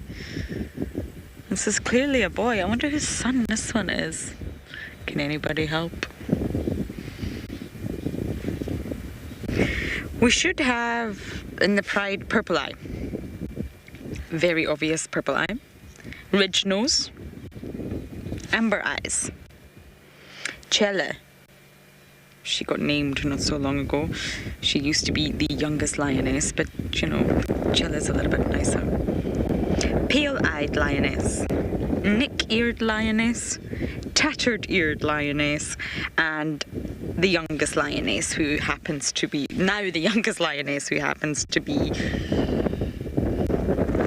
the daughter of Ridge Nose.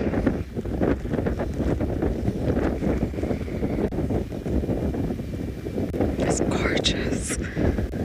Now, there technically should be 9 sub-adults, so that would be 5 males and 3 females. But naturally, we know something has happened to one of the sub-adult males, so that figure will have dropped. That's what the numbers should be. And of course, the cubs, there's now 7 cubs. But we just can't follow the pride so intimately anymore because they're never in our area. We can follow them online. Naturally, they've got their Facebook page and the whatnots. They're all very up to date with social media. There used to be 9 adults, but naturally the oldest lioness, who was called Nana, her nickname was Nana, she passed away. I think it was on 2019 actually. She was found on Londolozi.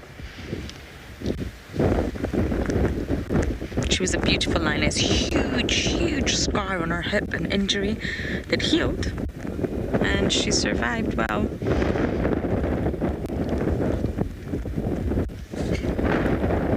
But she did pass away. And the Djuma Pride have been around for a really long time. They're not new in any way, shape or form. They were found under a brown ivory tree, hence Djuma. Most of you know that.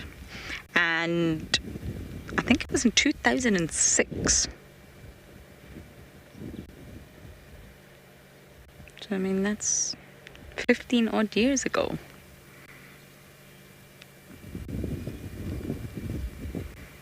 And they've been through a number of territorial takeovers. Mapocho males, Kajima males, Matimba males, Birmingham boys, and now the Northern Avoca. There's actually a Southern Avoca coalition as well. So we say Avoca, but it's actually the Northern Avoca males. Mr. Blondie, Mr. Mohawk, and Mr. Dark Mane.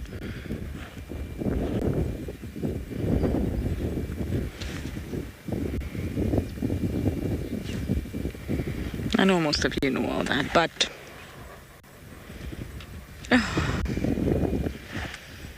look at the grooming going on over here.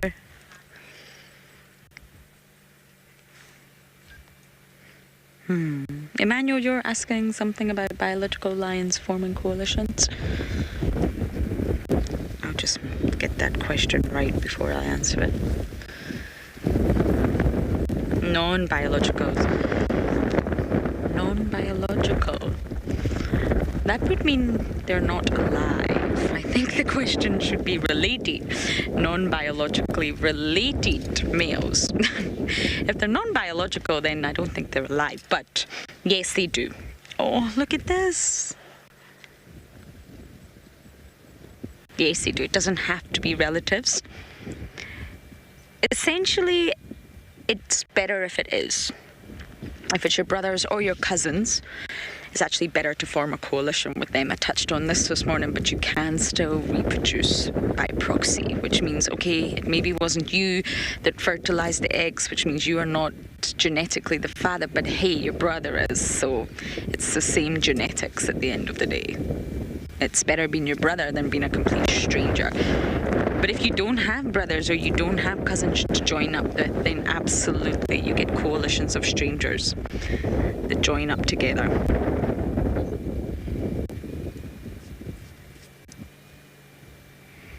A male lion needs his coalition. It's important to have that coalition. You can survive without one, but if you want to really be successful as a male lion, have a huge territory, lots of prides within that territory, lots of access to females, you really, really need a coalition.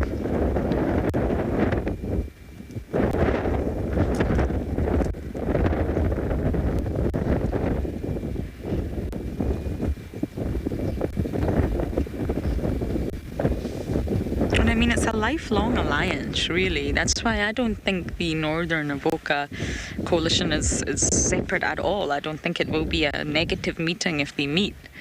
Not in any way, shape or form. The fact that Darkmane is in the north and these two boys hang down south just means that they're still sort of patrolling that larger territory together. I definitely don't think it's split. And it's not out of any real fraternal good, if you like. It really is. You're trying to maximize your own chance of reproducing. So by having coalition mates, you're not trying to be buddy-buddy. Hey, bro, cool, let's hang out and make a gang. Not really.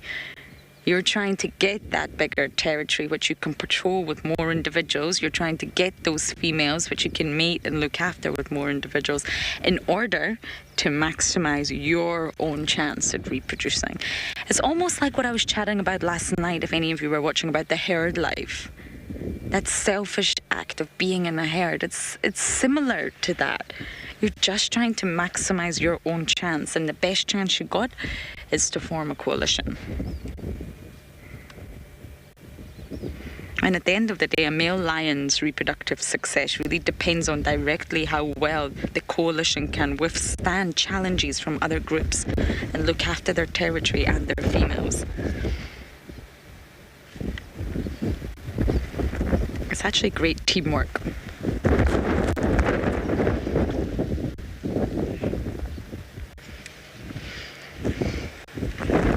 It's getting chillier. I think I'm going to put my jacket on soon and I can start to see that the lions are slowly waking up, so we're going to keep sitting here with them.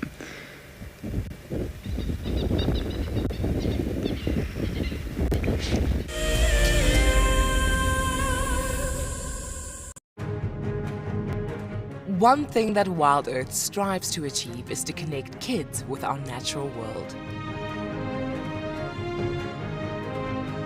One person who agrees with this is Kate, an 11-year-old girl who founded Kids Can Save Animals to help inspire her generation to help mend the planet.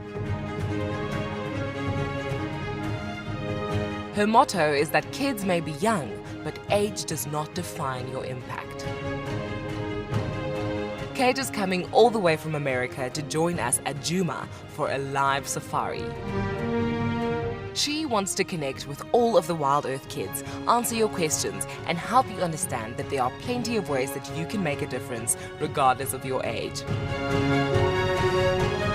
So join us on the 4th of August at 2:30 p.m. Central African Time for a very special kids safari.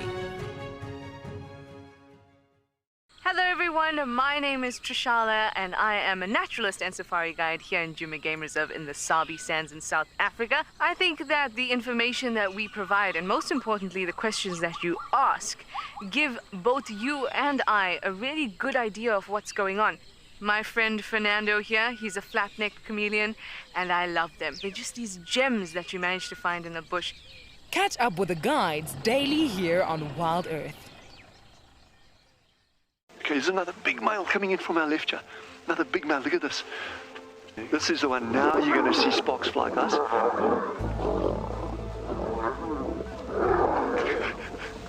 Guys, it doesn't get better than this, eh? Yes, unbelievable. Africa, I love you, eh? Expect the unexpected here on WildEarth daily. My name is Ross and I'm a field guide at andBeyond Phinda Private Game Reserve. I love getting questions from guests on WildEarth because I love sharing and learning information about nature with new people, and it also makes me feel like you're all joining me in real life. If you want to ask a question on WildEarth, then you need to register on our website. Once registered, go to our live safari page and submit your question below our live feed.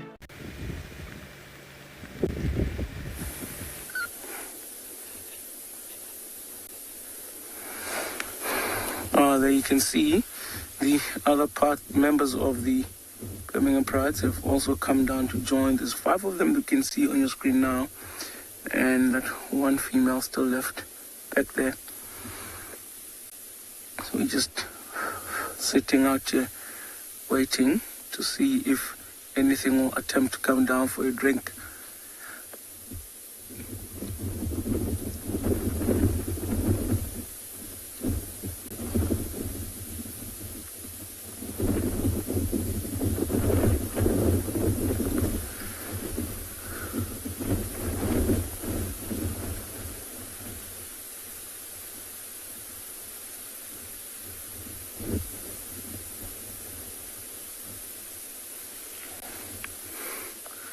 Look at how those two have laid down.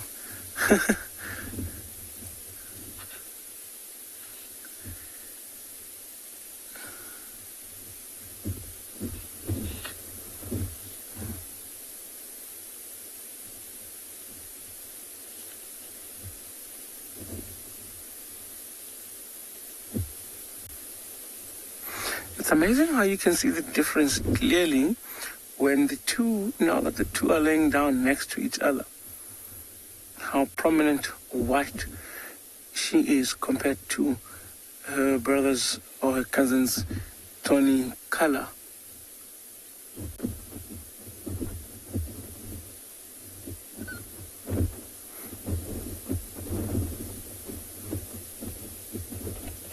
If you look on the chin of that young male, you'll see it looks like there's a bit of a black stain there. I think these young males could have had a meal sometime last night. I also saw the stomach of the other males full-bellied, and now I'm getting to see that on him.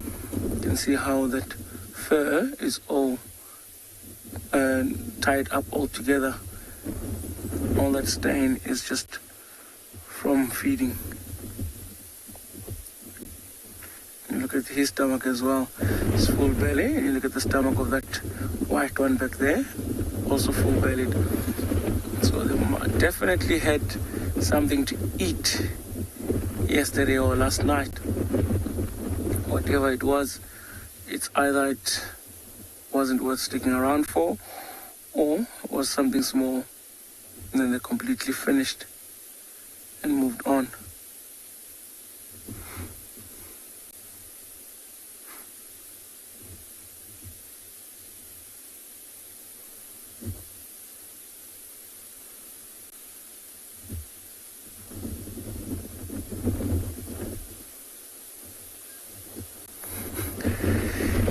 Beach bunny, they are snuggling, and in fact I'm surprised because a lot of people don't really tell or know the social side of the lions, how they like to be very close together as a pride, and that strengthens their bond. And I'm not sure if you may have seen where lions will get up to lay down just on top of the other one, all that type of stuff. So that helps strengthen their bond as a pride, or as brothers, or as sisters within the pride. So it's quite fascinating to see how they recognize each other, how excited they get when they see the other pride members that they hadn't seen in a while.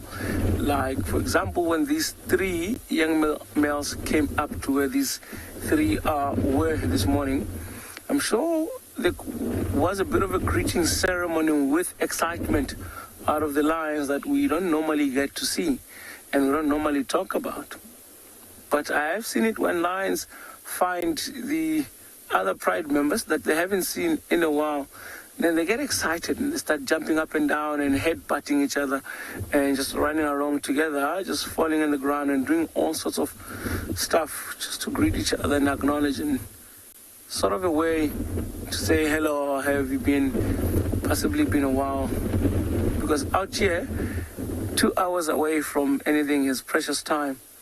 Anything is possible. A lot could happen in the space of 2 hours, let alone an entire day where these lions separate and they don't see each other for a day or two. And you can imagine how excited they will be when they finally get to see each other.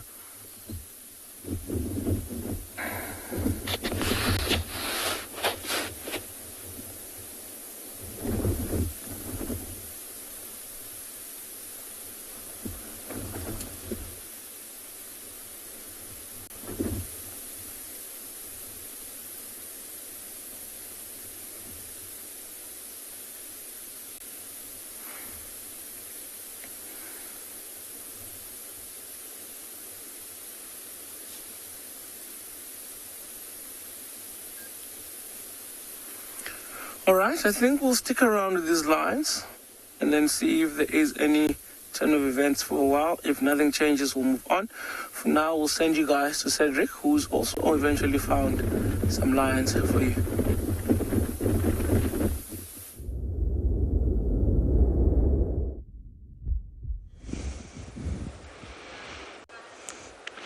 Welcome back, victory.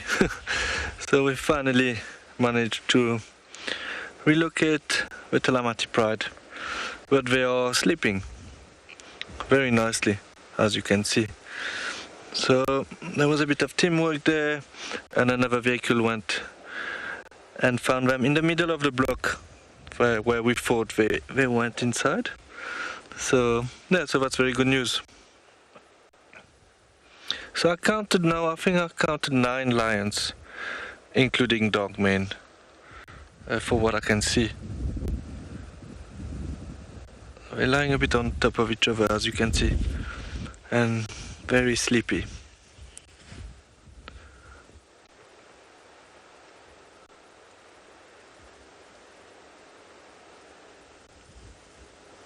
Yeah, we did do quite a lot of driving, but we were pretty sure we were in that block here.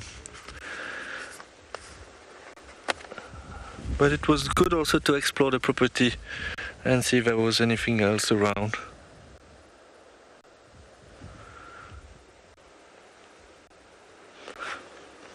Yeah, so usually they sleep a lot during the day. It's amazing the contrast of color. I don't know if you can see nicely from the tummy and the top part of the body. It is very white underneath and more yellowish brown on top. We can see also very nicely the back foot there. So generally the front foot of animals are bigger. Why is that? It's because they put there's more weight on the front part of their body. So this is why the front paws are generally bigger.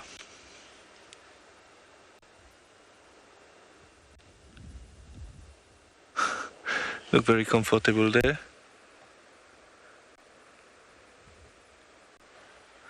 Yeah, it looks like it's another lion afternoon, similar as this morning.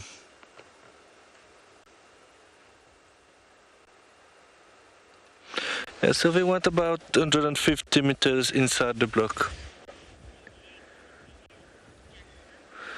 Jackson, you would like to know why they sleep with their legs in the air? I think it's a bit more comfortable when they're lying on their back, but their legs stick in the air.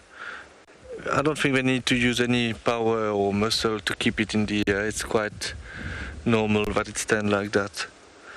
And also, if I remember well, actually when the paws sometimes are in the wind, it can cool them down a bit.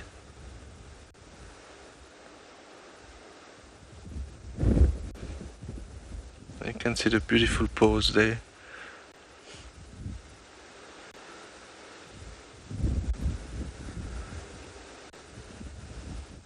Yeah, that was the tracks we were looking everywhere this morning until we found them.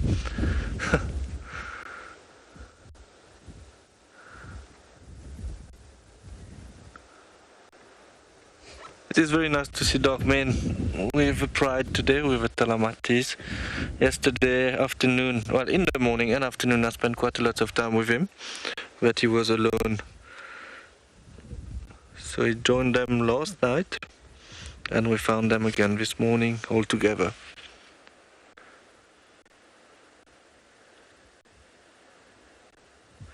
I'm not sure if they had a kill recently, so hopefully maybe a bit later they will start moving to try to hunt.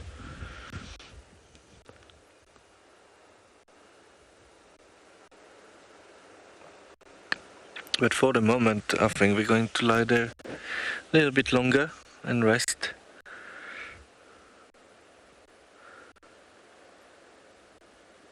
As I was saying, we're about 150 meters from the road from where we were this morning, inside the block.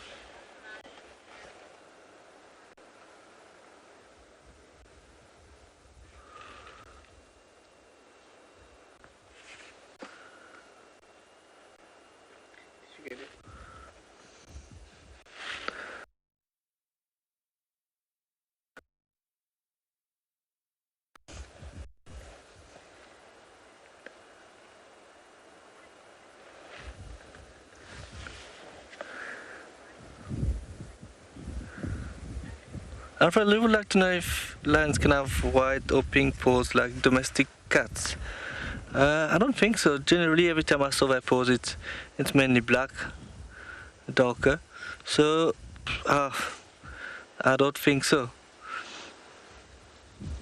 I think their paws also might be a bit stronger and more rough to be able to walk in the bush compared to domestic cat, you know, with evolution and all the way they have been built to be able to survive in the bush. So to answer your question, I never saw a pink paw or white paw of a lion.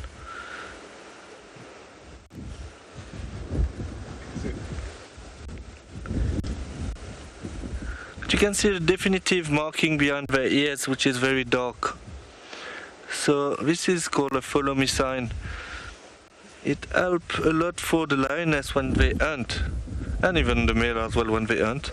So when they are stalking a prey, they will separate themselves, so it will be easier for them to know where are the other individual of the pride by looking at this dark spot behind the ears, to be able to find the best way to catch the animal, so to ambush the animal from a different side. It can be used as well as a follow me sign for the female when they have cubs, similar to the black tip of the tail. Follow me sign are quite generally it's a communication device basically. You found it in lions, leopards, but also most of the antelopes. Like the waterbuck will have a white ring on the bum, which is also a follow me sign. And you will find the kudus, when they run they lift their tail and it will be very bright white, so then the other kudus can easily spot the one who's leading.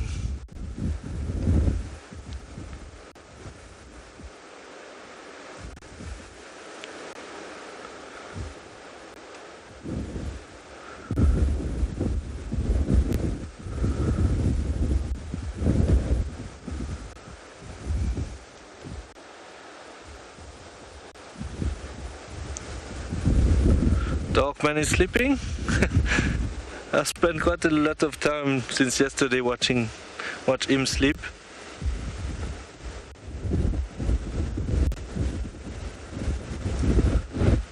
I don't know if you can hear, but it is very windy now.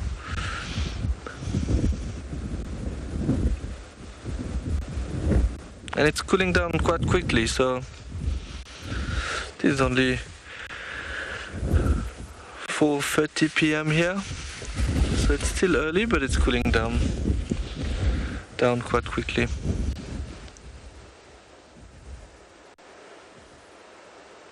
To come back on that question for the lion's paws, I saw 3 times only the white lions, but I was thinking now I never noticed if there's a different color underneath the paw of a white lion or it's still the same color.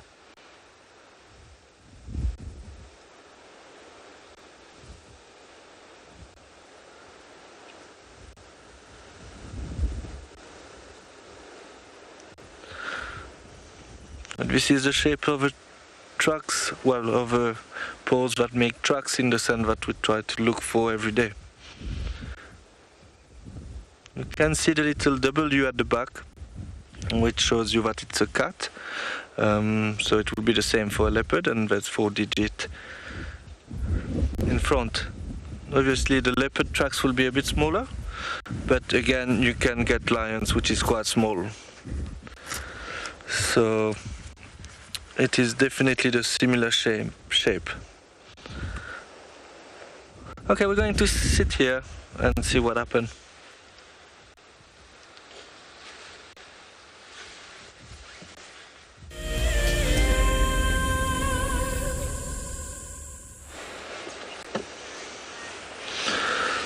So we're still sitting with our lions. I'm just going to listen a bit around, see if we can hear anything coming toward us.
All what we could hear was the wind.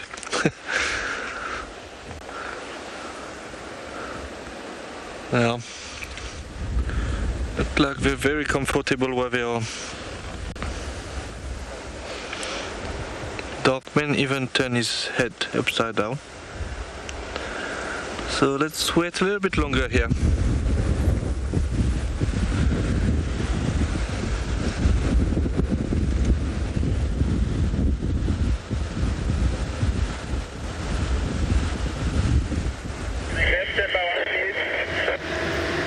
We're just navigating into another sighting. We're just going to make our way there, see if we get lucky. If not, we will head back to the Nkohumas. Chitwa seems to be the place to be right now.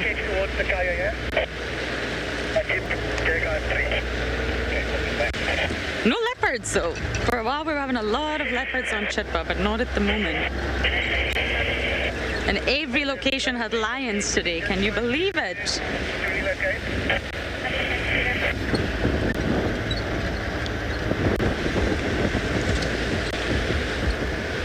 I will need to stay on the radio.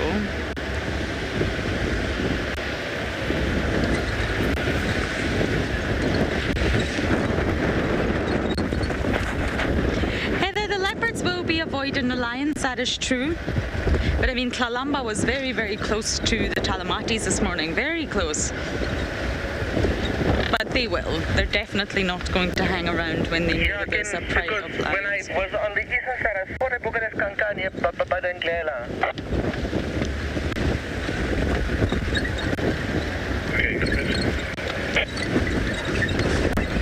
We're just going to keep our eyes open here, but if it's really not a successful mission, then we will head back to the Nkohumas.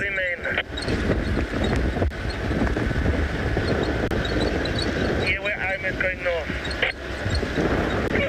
Okay. Oh, the radios make me chuckle sometimes.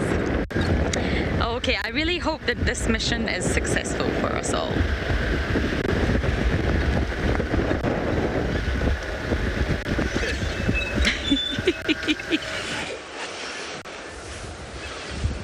We're still sitting with the Talamati Pride.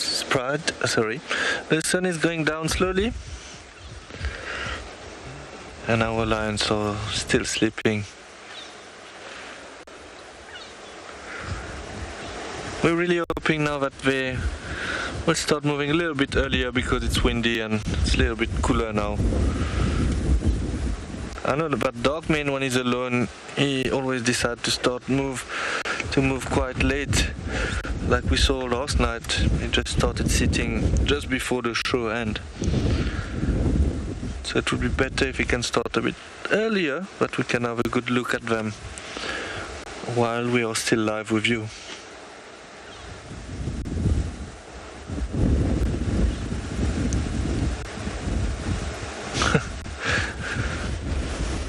Look like he enjoys sleep. We were hoping, I think I was saying that this morning, that we could have been a kill around here because there was lots of buffaloes as well. Darkman probably joined the Talamati last night or early this morning, but it looked like the buffalo was very close to them and they didn't, well, we didn't hear or see if we made an attempt to kill a buffalo.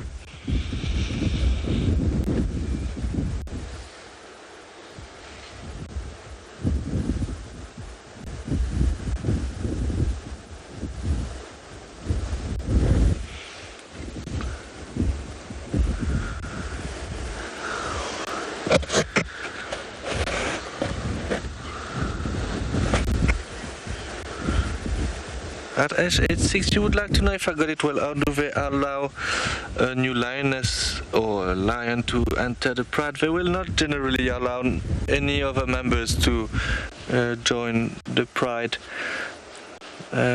Basically, in this pride, all the lionesses will be related in a way. The male will be pushed out and will form a coalition and then start a new pride.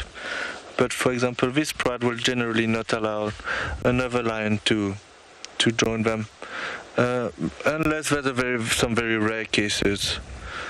But thank you very much for your question. Really appreciate it. Some movement on the left there.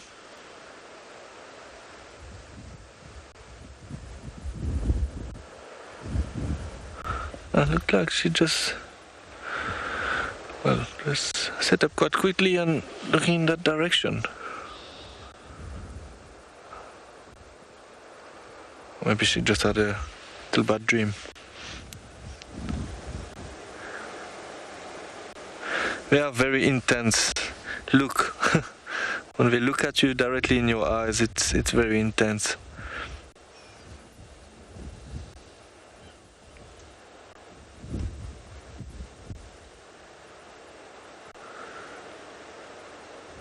Yeah, so this pride, the female will stay in the pride, and the young male, about 3 years old, will be pushed out of the pride, and they will have to be nomadic and find their own territory, live alone for a while, or maybe form a coalition with another male.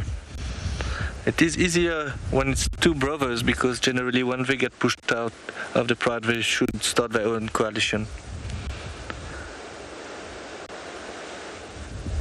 If it's a lonely male lion who is being pushed out, it will be a little bit more difficult, because he will have to spend a lot of time alone, and he might join with another male to form a coalition as well, but then they will start fighting to get their own pride by pushing off the old males of the pride when they get bigger.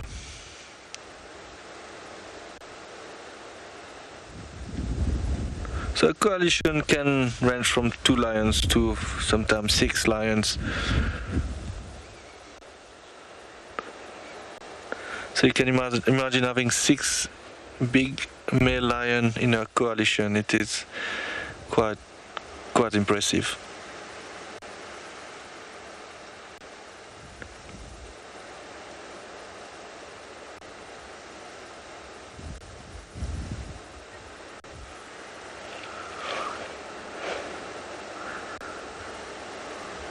Neville, you would like to know if they would take ticks off each other?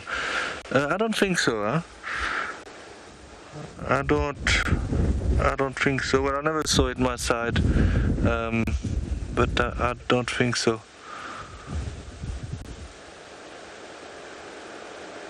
The thing is that they don't have a lot of help from other animals, so obviously you will not see oxpeckers eating the ticks on them, because they will try to eat the oxpecker. So yeah, you will find this behavior more with primates, obviously, such as baboon and vervet monkeys, what they take off ticks from each other.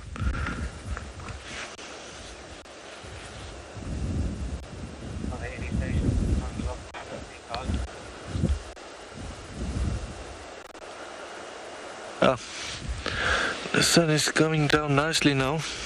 It's getting a little bit more bright. It was hiding behind a cloud, but now it's in the open sky. We are still alone on that sighting, so it's quite nice and quiet.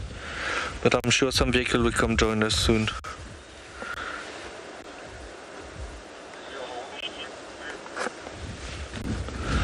Obviously, it's always nicer to come to the lions a little bit later when they start to be active.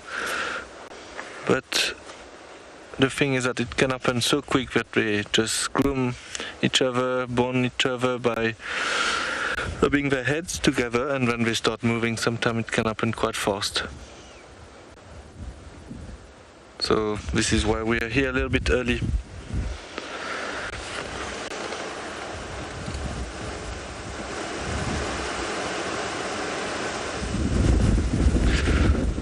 That is also a good sign, a big yawn.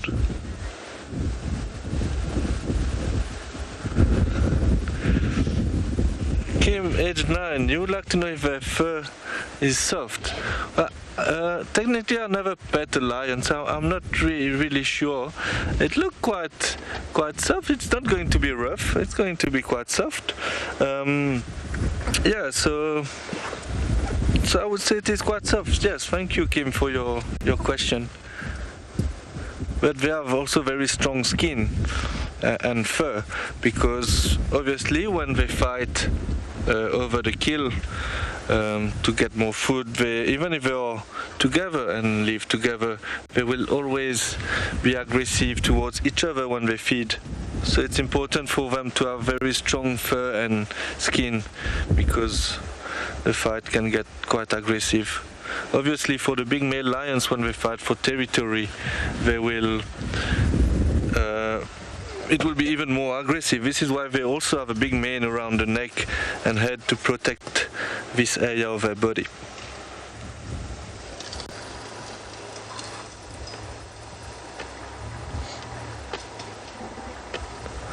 But to answer your question, Kim, yeah, their fur is quite soft. Yeah, we just got another vehicle joining us in the sighting now. There they go. Nice yawn, which is a good sign. We like to start yawning and groom each other before standing up, but I can see only two actually, who's looking around now. There's a young male on the left.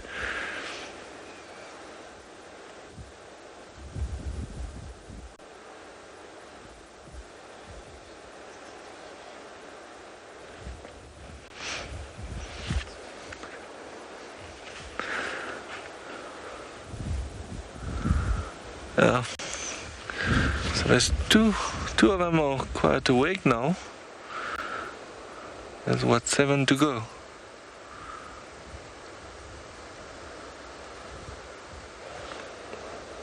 It looks like we're going to have quite a nice sunset today.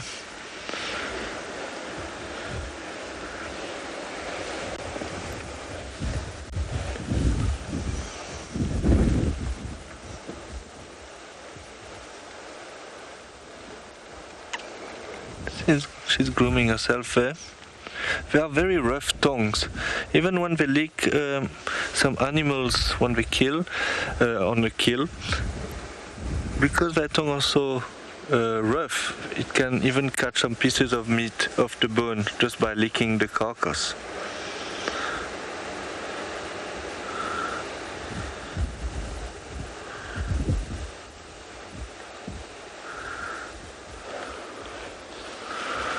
The good thing is, it looks like she wanted to do some contact calling there, but I think it was just a little pushing some hair. I had an experience one time with a few lionesses start calling at the same time. A few of them, it was very impressive.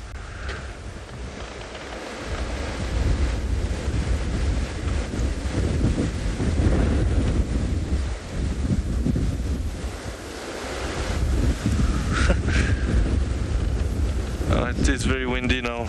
I think it's going to be a good night for hunting for them.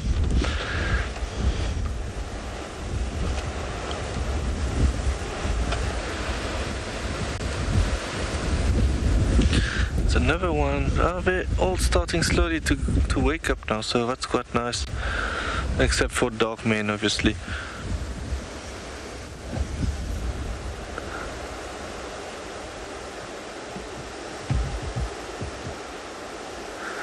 Okay, so we will sit there, hopefully we will start moving. In the meantime, we'll send you to Lauren.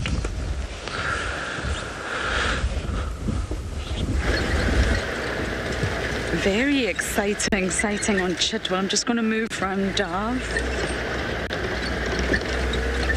Look at this, everybody. Wow, honestly, about 200 meters, maybe 300 meters, sorry, away from the lions. Really not far from the Nkuhumas. Walking in the opposite direction now, though, walking towards Gowrie Main. Can you believe this?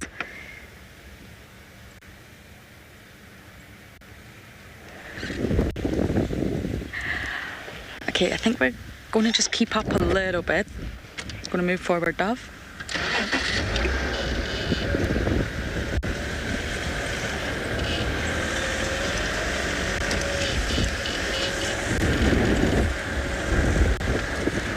If she continues in the trajectory that she's going, I don't know if this is a female from this morning, actually. I need to sex it. But it was a female they found this morning. And if she continues, or he continues, they're going to reach Gowrie Main and possibly even into Torchwood, where we will be able to follow. Okay. This is not common, you see cheetahs on Djuma's side. Tswalu, yes. Phinda, yes. But from the Djuma side of life, it's really not a common occurrence. Oh, there we go, Dav about to pop out. Wow.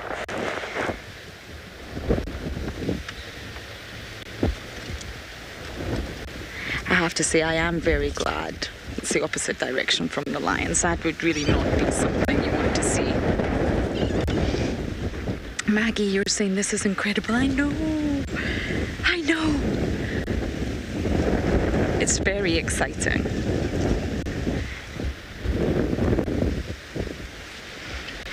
Okay, let's keep up. We'll do our best to keep up. Goodness. The wind is not making life easy.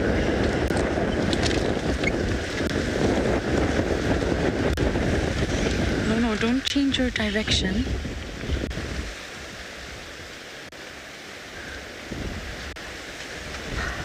Look at the bodies when you've spent so long looking at the lions, and then you look at the body and the physique and the sort of structure, the muscles of a cheetah is completely different.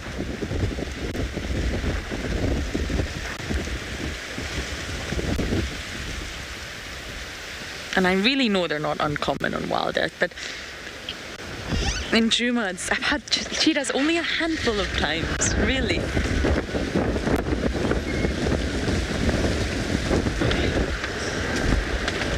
My goodness, my head is also going to blow out.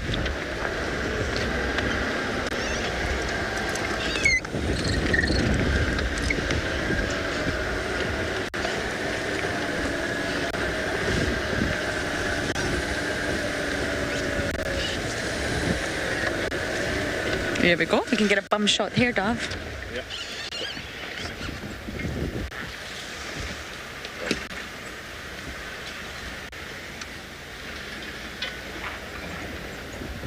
You see how well they blend in. Different sort of coat from a leopard, but still camouflage, still breaks up that body's outline.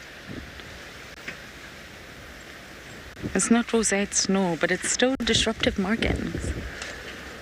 So within the proximity of 300 meters, we have a pride of lions and a cheetah. And if any of you wonderful viewers can ID this cheetah, please send it in. I will not know.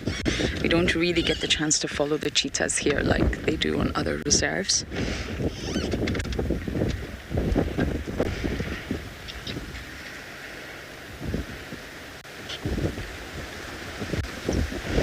Changing trajectory once again.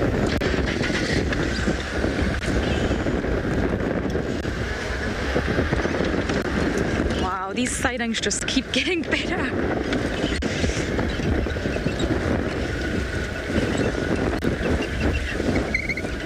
This is actually why we came to Chitwa. And we finally got lucky.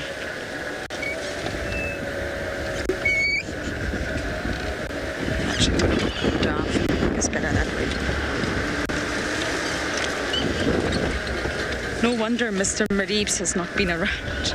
I think Mareebs is on Torchwood.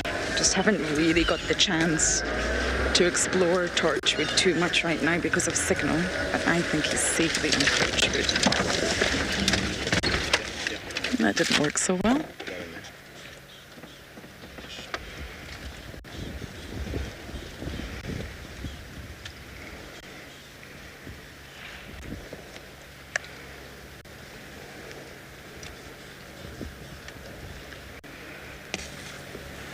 Stunning.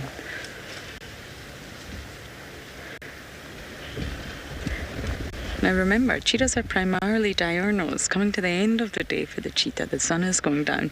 The lions are coming to the end of their nighttime, technically, because they're about to wake up, and naturally they are nocturnal.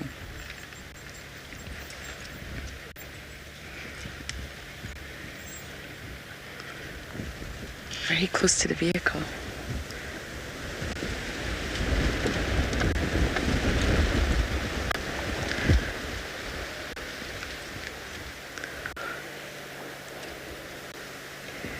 This is a very relaxed cheetah.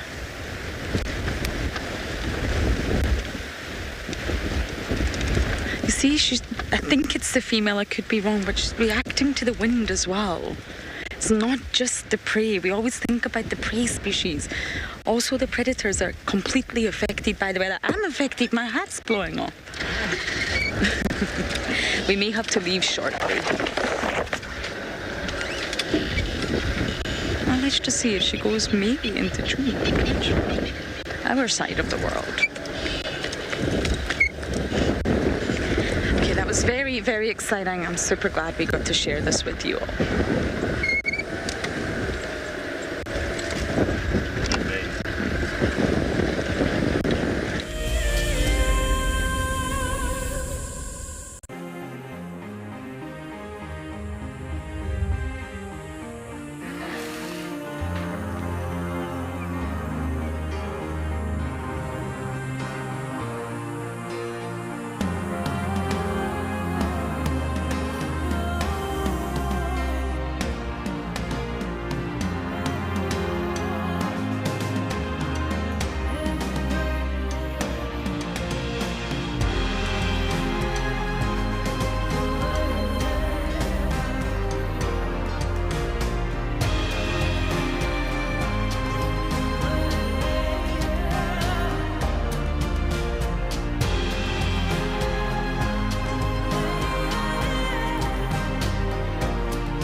As one of the industry's best and FAGASA-endorsed training institutes, NJ Moorfield Guide College produces professional guides of exceptional caliber and gives students from around the world an incredible experience.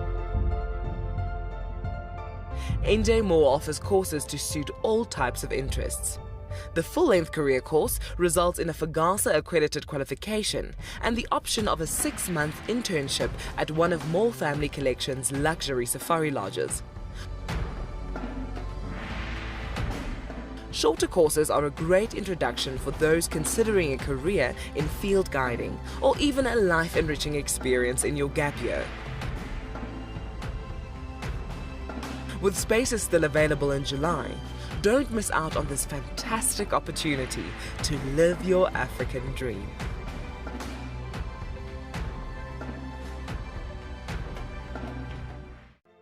I've seen something I've never seen here before. Look at these cubs. One is crossing the river, it's being washed away unfortunately, but I'm sure the mother is going to save her. Look at that. How beautiful, look at that. One crossing, 2 to go.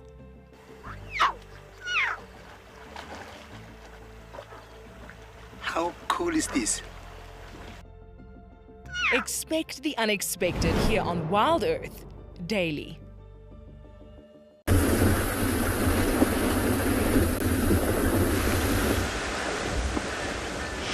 Welcome back with us. Look at that, just lying on that piece of wood there. They did start moving a bit, so there was a couple of them was up and walking around, but they're still in the same spot.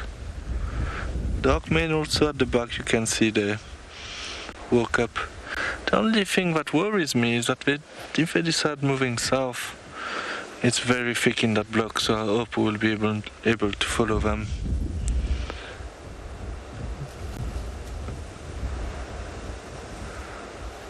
But they are definitely awake now, which is a very good sign.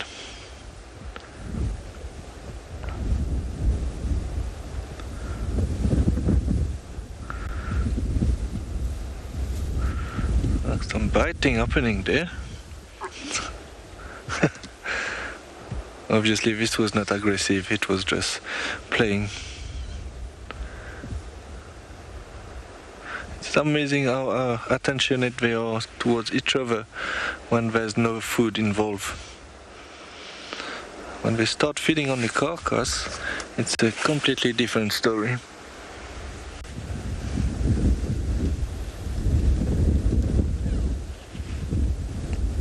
This is very nice to see.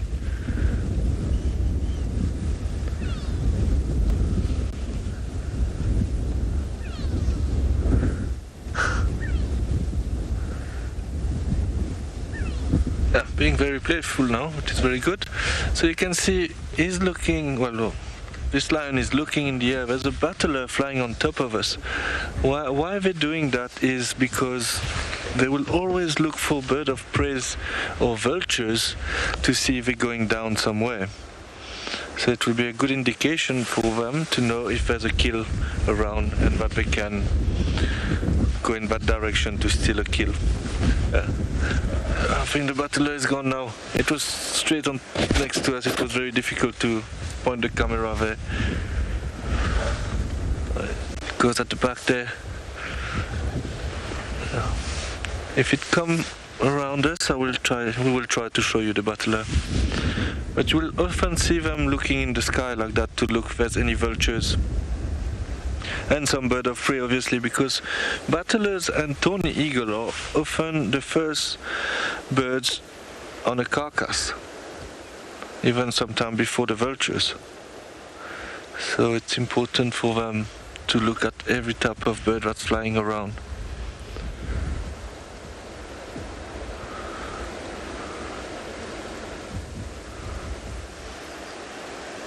How beautiful is that? These two are enjoying a very good time there.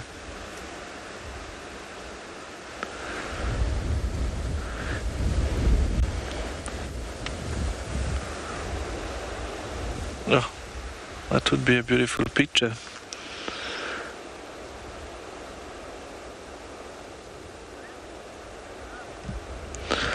Okay, so it looks like they want to move. Hopefully we'll be able to stay with them. In the meantime, we'll send you to Lorraine.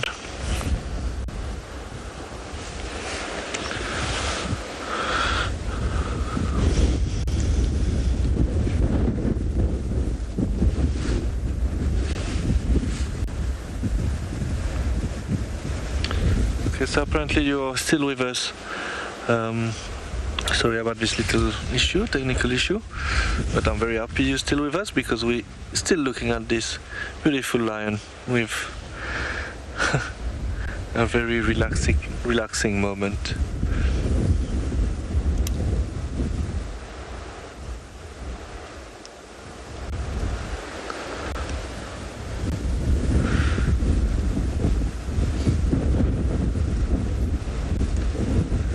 Yeah, as you can see, it is much better when they are doing something, even if it's only grooming themselves or just giving attention to each other instead of just lying flat and sleeping.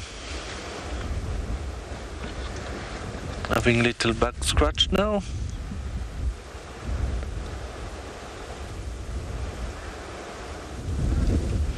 Okay, so I think this time we're going to send you to Lorraine.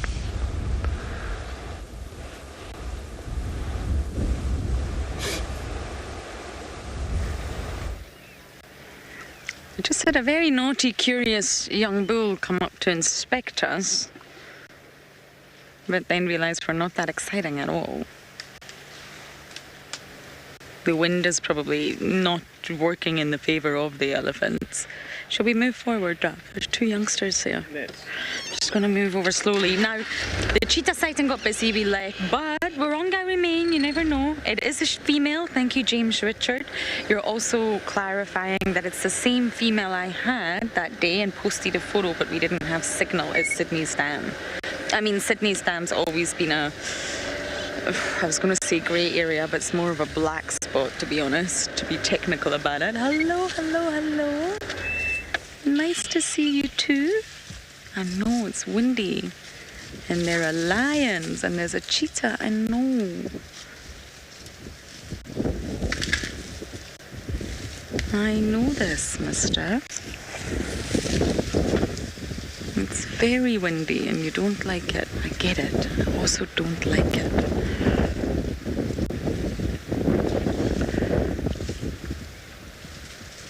I like you guys though, very much. I mean, the wind is really uncomfortable for us. And we're sitting on a vehicle, on a blanket, not really worrying about predators coming after us. So you can imagine how it feels to be the animals out here. Even birds, it's a challenge. You can hear the starlings. It's a challenge when wind is so strong for flight. You can fly, but it's not easy. Wind is necessary out here. I mean, it's important for dispersal of some seeds, for example. But really, it plays a big part in animal behavior, as we've all touched on tonight. I'm sure every safari vehicle has mentioned the wind.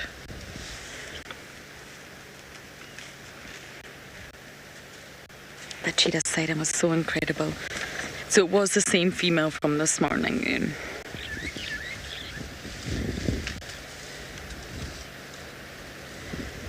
And it just really shows you how, I think from this morning, although we didn't see Tlalamba, she was there, right next to the Talamatis, within 30 meters or so, maybe 50 meters at the most.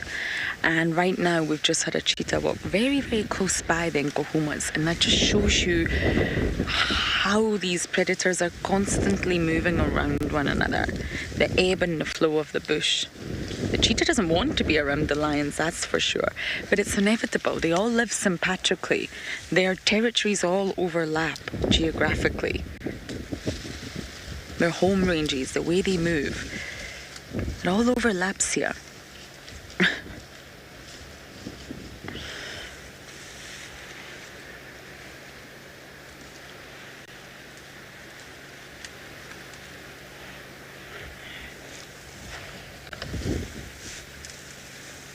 This cheetah might not cross. She was heading west, so she may continue west into Little Gowrie, or she may cross.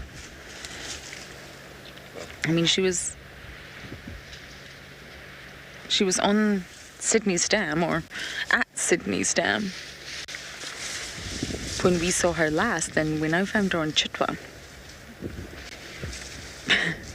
You too. Oh, did you see that? No. What? Oh, gee, that looks a bit like a hernia. It doesn't look entirely normal.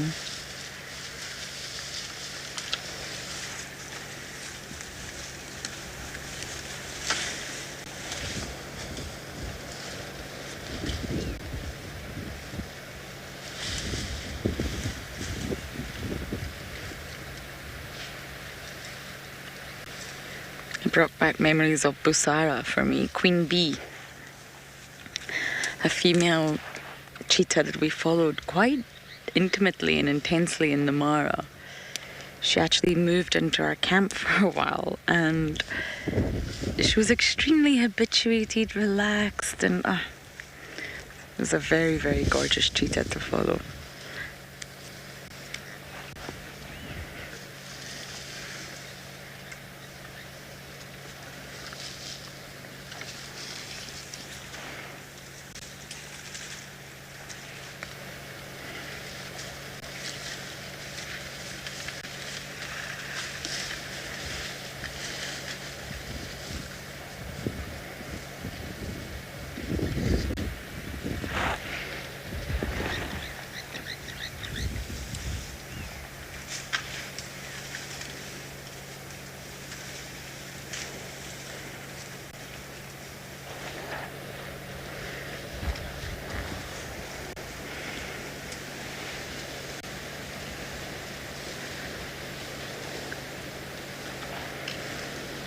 You often find on windy days like this, elephants stay more huddled together. Now, they always do stay close together, but sometimes on a hot sunny day where the vegetation is plentiful and they've all had a good swim and a good splash in the water, they will, spread out a little bit, explore all the different types of vegetation that they can get their trunks around.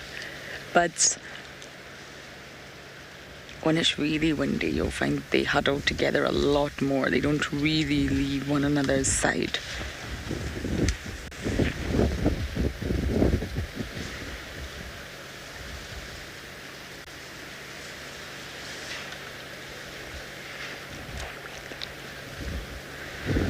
Okay, we're gonna sit tight here. Watch our elephants, and you never know, that cheetah might cross.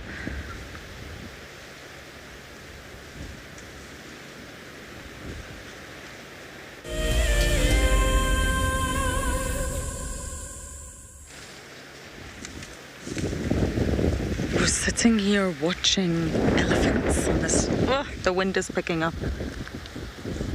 Hoping that a cheetah might in fact cross the boundary line. We don't know.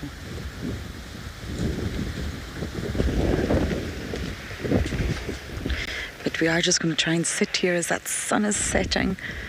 It's actually gorgeous to have. You will see a power line, which is not the most aesthetic thing in the world, but that sunset, my goodness, it's going to be glorious tonight. So as the elephants are walking off, let's all sit and just watch the sunset for a moment or two.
Isn't it just stunning?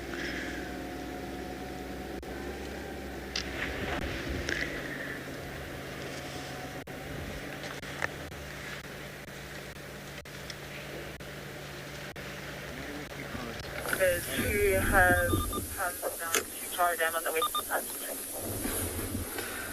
All right, look at that, everybody. How amazing is that sunset?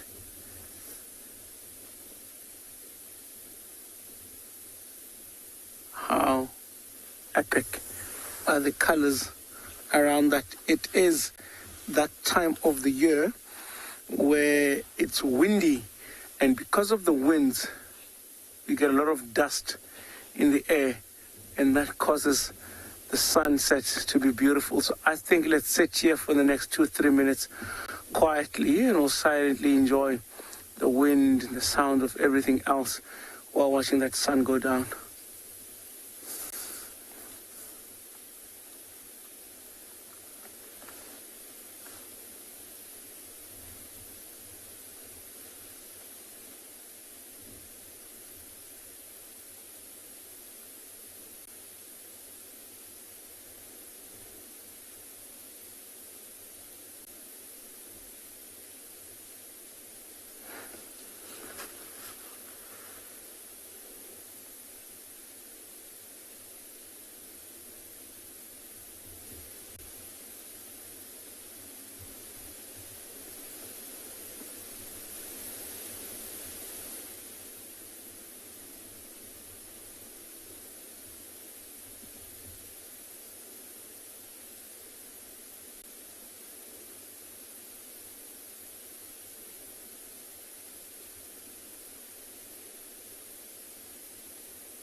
Tony, I think you're right. Especially now in August. It's just unbelievable what we're looking at.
Sometimes it's nice to just sit and watch, see the sun go down.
We are still with the Talamatis.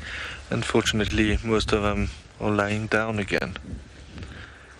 This is why you have to have a lot of patience with lions. So we were thinking now, I think if they start moving more south, it will be quite difficult to follow them. We will try, but it will be quite difficult. So we're hoping that they move a little bit on the left-hand side, which is in the east direction, to join the road which is close to us. That would make our life very much easier if they decide to move. But in the meantime, we're still sitting with them here at the same spot.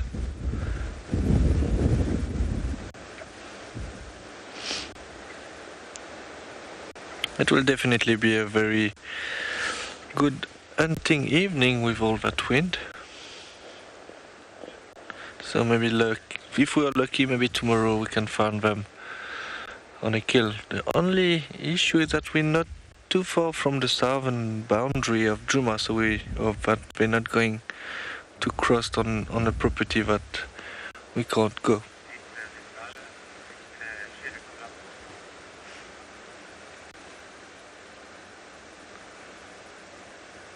Still grooming themselves?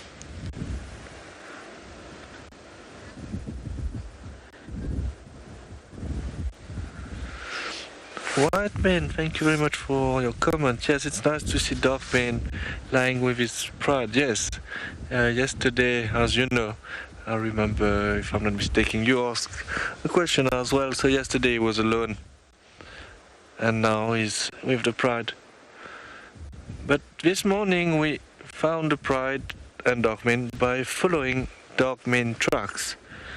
So it was going east, and then probably heard the pride, and it turned around, passed back 3 hours down again, and we found them on Philemon cut line. But I think the pride was coming more from the north,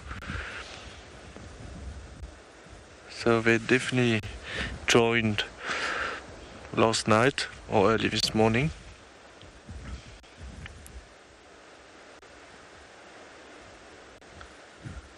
Lots of grooming happening.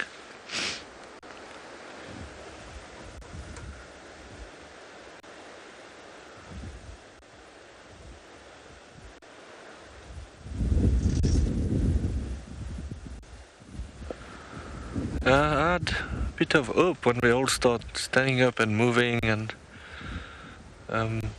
but no, then they decided to lie down again.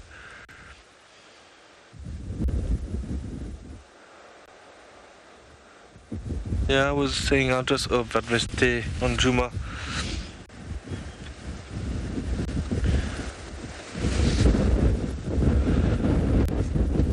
Sorry, it is really windy at the moment.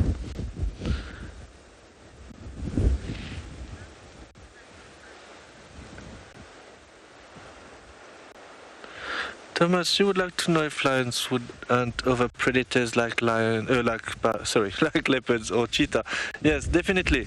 Not mainly to feed. They will sometimes feed on them, but it's mainly to eliminate the competition.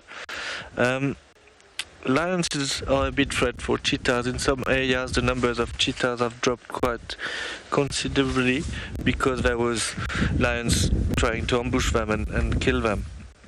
So yes, definitely they will hunt them, took them by surprise, and kill them. But again, it's mainly to eliminate the competition. I never saw myself such a kill, but I saw it on documentary on TV, definitely. It is quite violent, but this is nature. I did saw though a big male leopard feeding on a very young hyena in the Kruger National Park. So predators do kill each other. Obviously the strongest one would be the lions, but if there is a lot of hyenas and one lion is alone, this lion might be in trouble.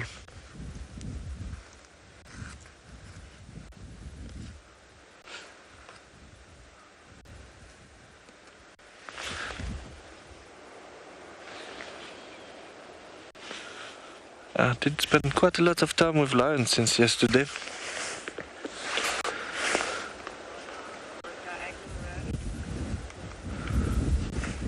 Yeah, since I'm here, I've been quite lucky with buffaloes and lions, but not so much for leopards. As I was saying this morning, leopards was a bit difficult to find leopard. Well, since a few days now. There was some sighting, but in areas where we couldn't go, there was no signal. So we're hoping that this luck change a bit. I really like leopards, so this is why I want to find some leopards. I love spending time with lions as well.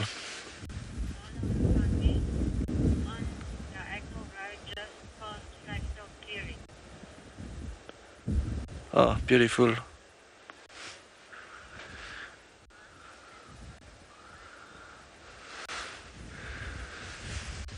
Elizabeth, you'd like to know if we can groom too much and cause a rash? No, not really. I don't think so. Obviously, I don't think so. If one lioness is grooming another lioness, for example, and it gets irritating for the other lioness, this lioness will probably push the other lion away.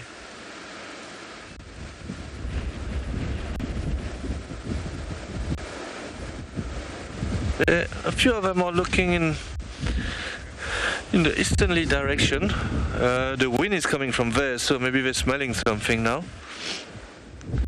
So what we're hoping is that they move just slowly to the east from where we are, because the road is quite close, instead of moving south. And it would be better for them to move into the wind, especially if they want to hunt.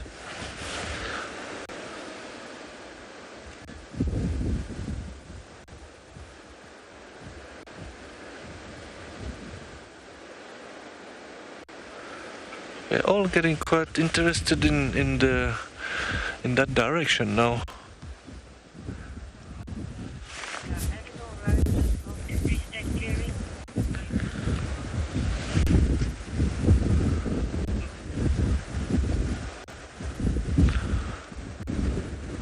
The good thing is that the wind is in their favor now. Okay, we will wait here and see what happens. Hopefully they will start moving or something will happen.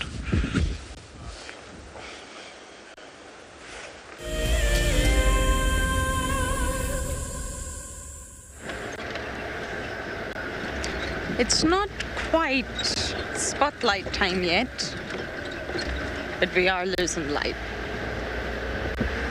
And it goes down quickly, that sun. So before you know it, you're plunged into darkness and you have to rely on the lights. So we're just trying to see if we can scratch around on our property now. Oh, we have got traffic. I'm just going to turn off and go in here and give you some wonderful views of the vegetation. As we sit there, you get very often interesting sounds at night time, this sort of sunset hour.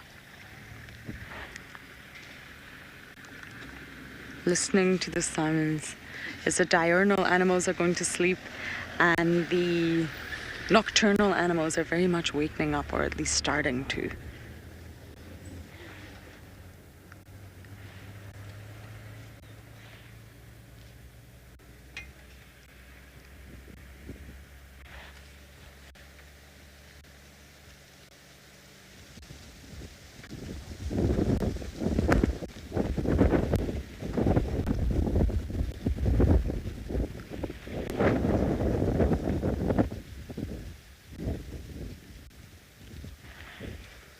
I love the energy field at this time of night.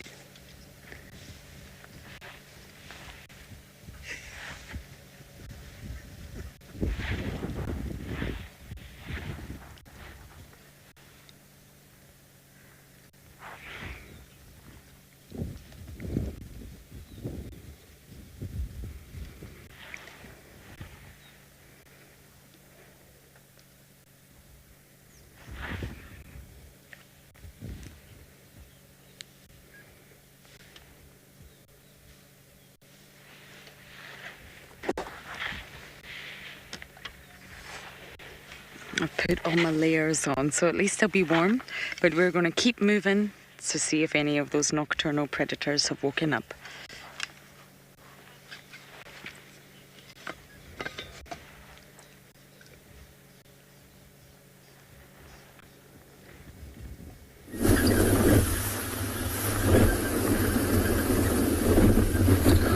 After that beautiful sunset, we are off. I think the plan for now, it is to head back towards Clara Dam where that Birmingham Pride members were, hoping that at this time of the day maybe they will be a little bit more active and then we can get to see a little bit more action from them. It is starting to cool down and the sun has just set. Of course, you guys had just seen that. So we just want to see if there will be some activity with these animals. But we're not going to head directly there. We're going to slowly check the areas around, see if we'll be able to find any other animals that we can show you guys. But we'll slowly keep making our way into that area.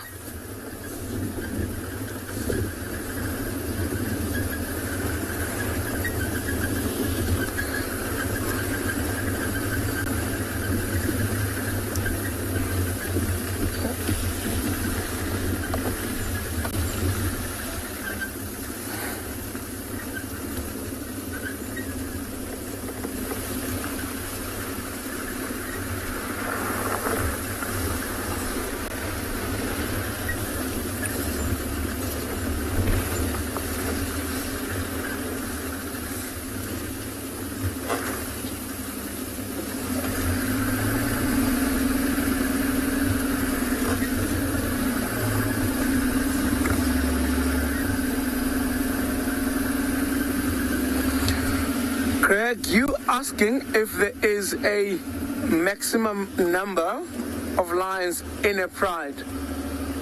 Not really. I don't think there is a specific number as to where if a pride gets to that certain number, then that pride is too much or any of that. But I have seen and I do know that once the prides become too big in numbers, they will split up. For example, here we've got the Birmingham Pride and the Birmingham Breakaway Pride, which initially was the same pride until 2016 or 2015, where those lions split into small groups because their numbers were sitting at about 25, 26 to 27 lions altogether. And I'm thinking this is also influenced by the area that the prides are living in terms of the territory, and the type of prey that that pride normally hunts together. For example, if it is a pride that mostly hunts down wildebeest and zebra, and you can imagine if the numbers get over 20, a wildebeest becomes small. For a pride of over 20, they would easily finish it in one day, which would mean that they would have to keep hunting constantly. So it becomes a lot of work. But if it's a pride, because there are some places and some areas where some lions have grasped the techniques to hunt down animals as big as giraffe, or in other areas elephants, where there you have a lot more meat for the whole pride to feed. So I think their numbers, because they also need to be in big numbers to be able to bring down such big prey, and then the numbers might not split as high or as low as the other prides might split.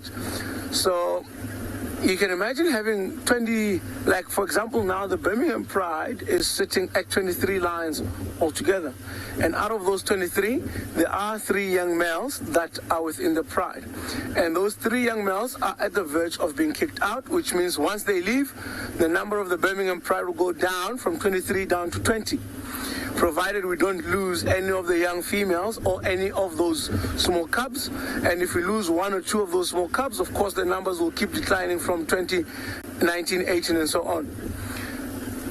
I've seen the Birmingham Pride maybe once or twice on a giraffe carcass ever since I've been here for the past 4 years. But I've seen them on buffalo carcasses a lot, but mostly on wildebeest and zebra is what I've seen them hunt, and anything smaller than that. So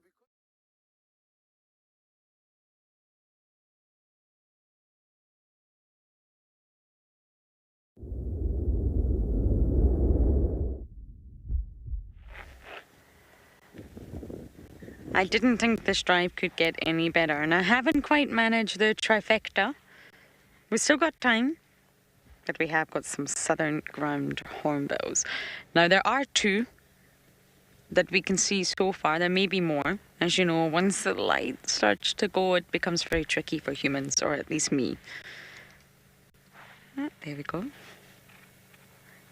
Hello, you beautiful, beautiful animal.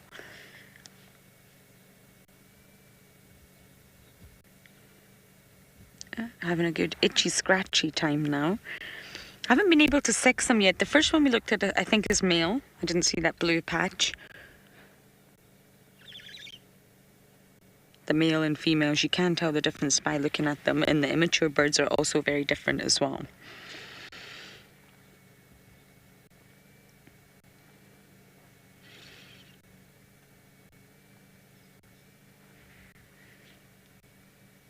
They're just gorgeous. I didn't get to see my trumpeter hornbill the other day, but ground hornbills are definitely the best.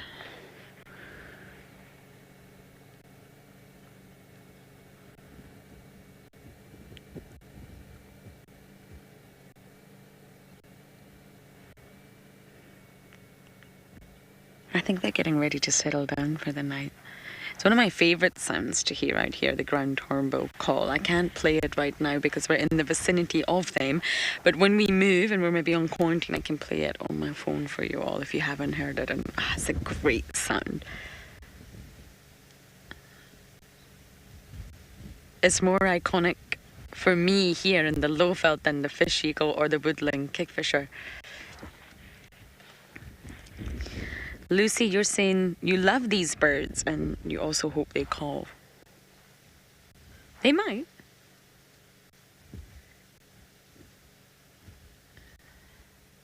It's definitely up there with one of my favorite bird calls.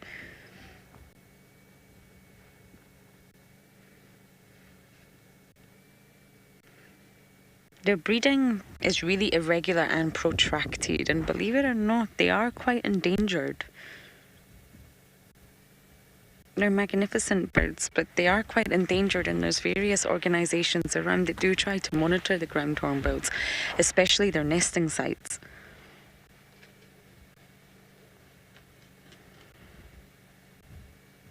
They're cooperative breeders, so that's one thing that works for them. They all assist, but they are quite endangered as a species.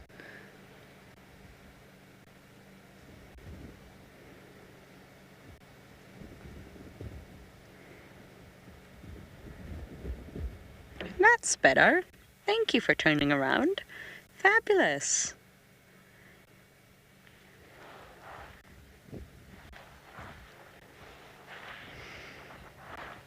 I didn't get that, Gwen. You can repeat that comment, please.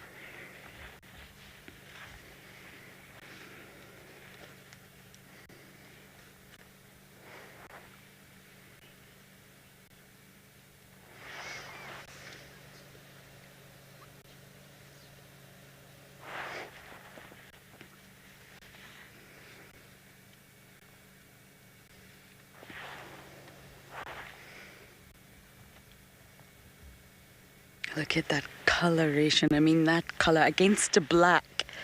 It's almost quite Halloweenish.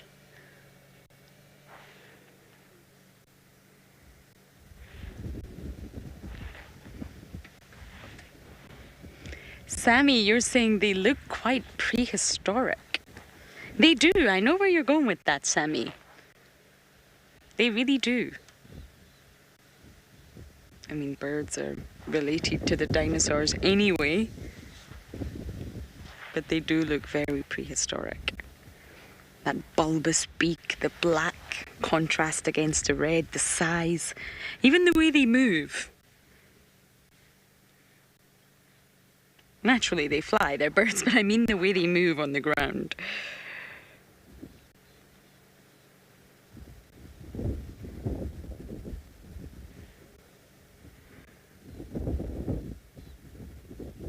I mean, birds evolved from dinosaurs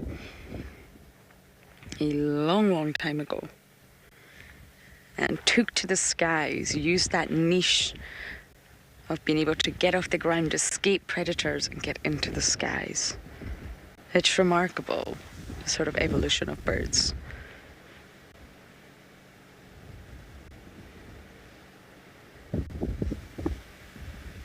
Look at the legs. The legs, they also look quite prehistoric.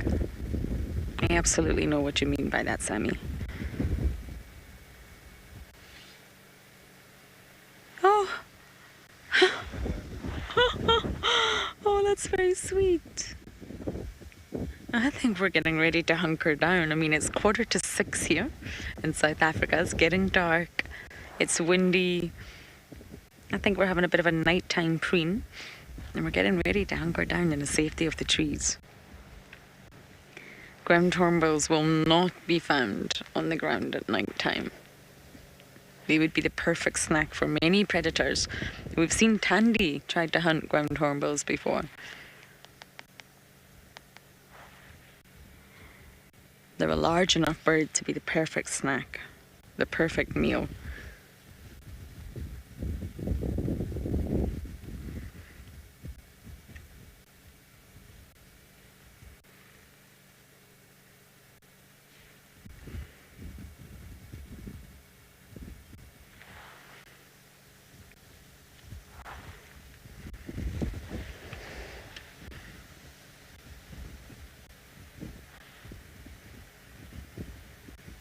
Laura, it's your dream to see one and hear one.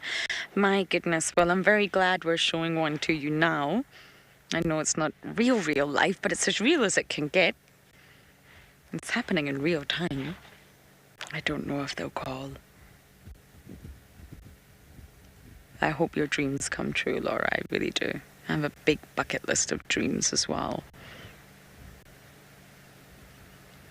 But believe it or not, this tree, this bourbean, is where we once had Tandy on a kill. It's amazing how it's really falling over on top of that termite mound. On that very left branch, we had Tandy on a kill for a long time up there, with ribbon and intima underneath, 2 years ago. It's amazing the iconic trees that just stand out.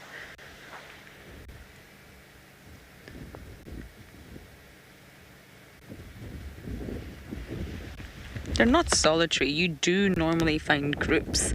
It's normally groups of about 4 to 5 on average, but it can go up to about 9. Imagine seeing 9 of them all together. I have only seen 2 in this group, but there definitely could be more.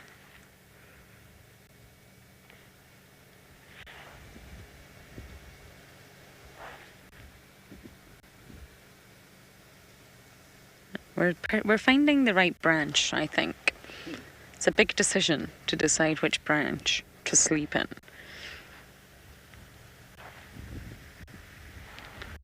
And the views are not so good anymore, but what an amazing sighting on top of an already incredible day. Oh, we've gone down.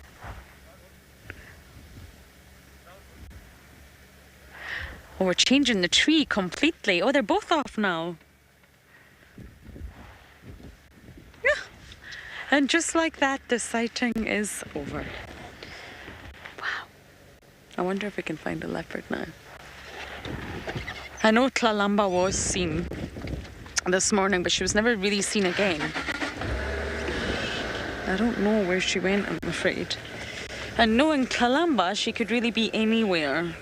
I thought we might have seen her tracks on Gowrie Main, possibly going into Little Gowrie or Chitwa. I thought that was a real possibility. But no such luck. Okay. I'm setting the benchmark high. I'm going to try very hard to find you a leopard.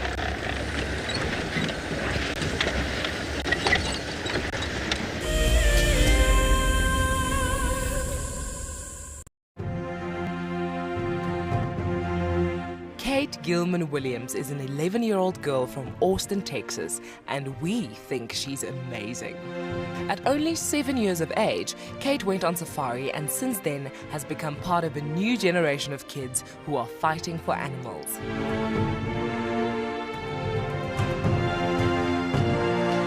She has written a book, offered extensive support for a number of conservation projects, and recently teamed up with Microsoft to start a club. Kate believes that advocacy has no age limit, and that if she waits until she's an adult, then it may be too late.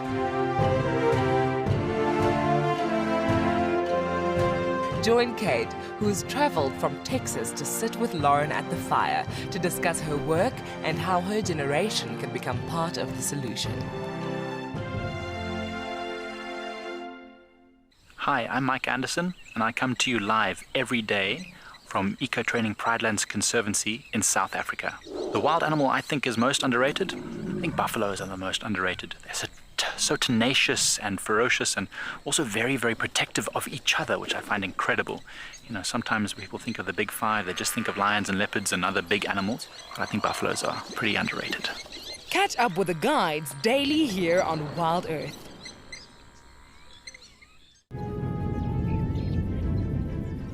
Oh, it's going to be in trouble now. Oh, this is unbelievable stuff. Here comes a hippo in too. Go, Impala. There's a hippo coming in. I can't believe what we're seeing here. This is what we normally see in East Africa. It's all over. Hippo leaping at the crocodile now. Everything's gone underwater. Expect the unexpected here on WildEarth daily. My name is Steve, and one of my favorite things at WildEarth is getting questions from you. The type of questions that I really like are those ones that really help us to unpack and understand and really integrate the ecological knowledge and fully appreciate the importance that animals such as these Cape buffalo bring to the ecosystem. If you want to ask a question on WildEarth, you're going to have to register on the website. But once registered, just head on over to the live safari page and enter your question under the live feed.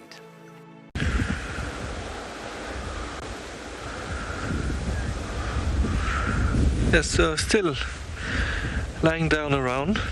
The Talamatis didn't do much for a while now. Sometime here and then there's one who stand up and try to move to say hello to the others. Sorry, I'm just trying to guide quickly another vehicle who wants to join the sighting. I think he saw me. Yeah, so actually the lioness now is looking in the direction where the vehicle is coming.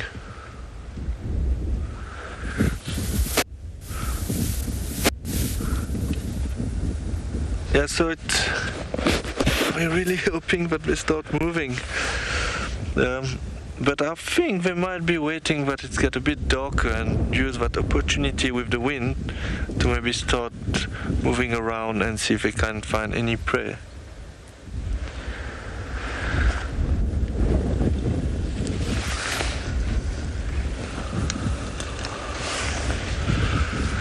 But for the moment we're just lying there.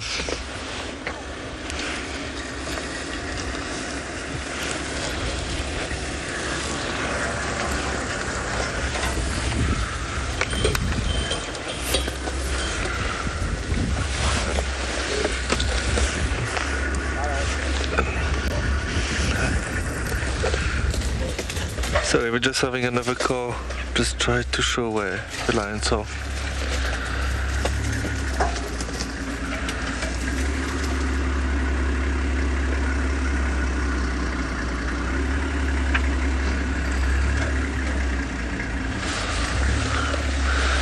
Yeah, looks like we just want to lie there.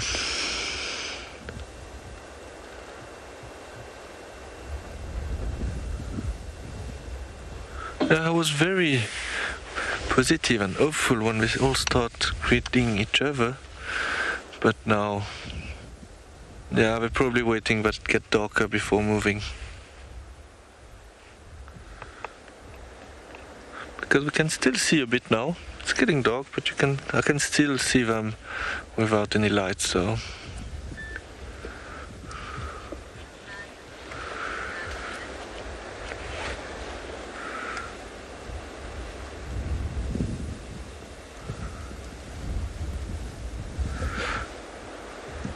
like just like that. Yeah, Ian, you would like to know, sorry about that, if a male lion would groom a lioness. Yeah, I guess so. They would spend, it's much a bonding time when grooming. Often the lioness will go and rub her head against the male's head and do a bit of, well, cuddles, I would say. But yes, they will spend a bit of time to bond, and this will reaffirm their connection. About the grooming, I'm not sure if a male lion will take a lot of time about grooming another female, but they will definitely interact together.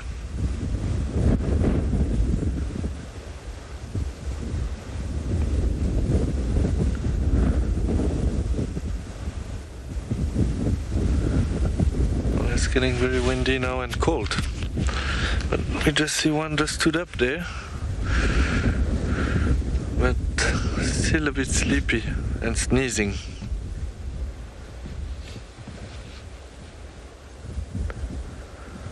And lying down again. Okay, we don't have much time left on the drive, about half an hour, so it looks like we don't really want to move for now. We will spend a little bit more time with them, and then we'll use that last part of the show to try to go see what else we can find.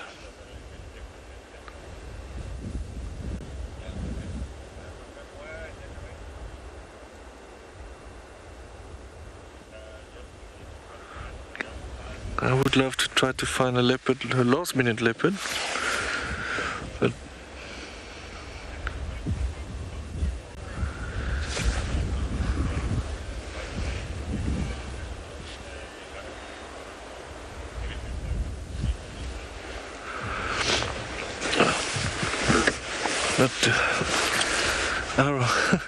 it is not easy sitting with lions and spending so much time and just hoping that something happens, but unfortunately nothing is happening. But you would say that patience should pay off.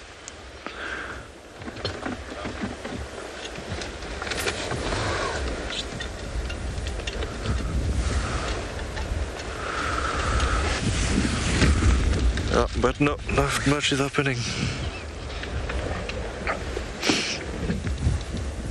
So, since I've been coming to Djuma, it's my second trip only now. I've seen the Talamatis quite a lot of time. I've been quite lucky with them, and Darkmane as well. I had a very nice drive one evening where I was driving. It was almost the end of the show, and we did find them last minute. That was quite nice, and it was quite nice to follow them at night, and they finished at 3 hours time, and I remember that I had no idea. Before I saw the dam, I had no idea where I was. So it's a little bit more tricky at night to find your bearing when you're not so familiar with the property. Now I'm getting a little bit better at it. But it's always nice to follow a pride of lion at night. Okay, so I think we're going to leave the area. We're not doing too much now. We'll try our luck on something else. And in the meantime, we'll send you to Ruel, who's on a bumble.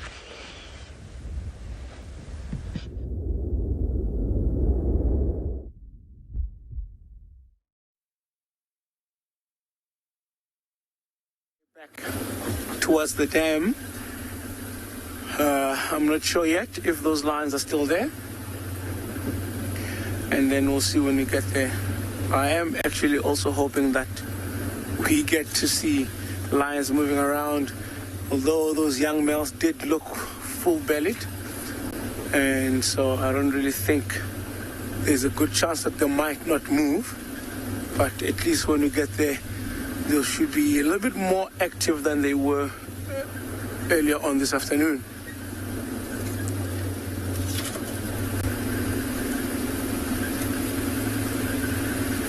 It would also be nice to see what happens when the hippos now decide to come out of the water. Will the lions stay there? Will the lions see an opportunity? Will the hippos prolong or stay in the water a little bit longer, wait for the lions to move. Even though those lions that are there, most of them are the sub-adults, which means they are inexperienced. But at the end of the day, it is still a predator, and that's how the other animals will look at it, as a predator. So it would be nice to see if there will be maybe interaction between the two in any of that.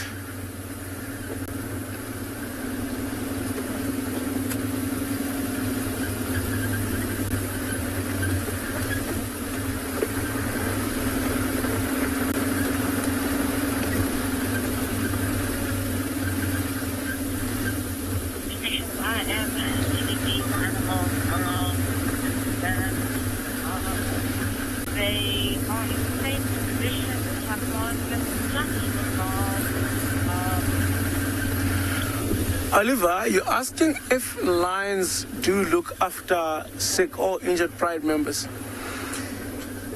It's quite a tough question, but in a sense they do.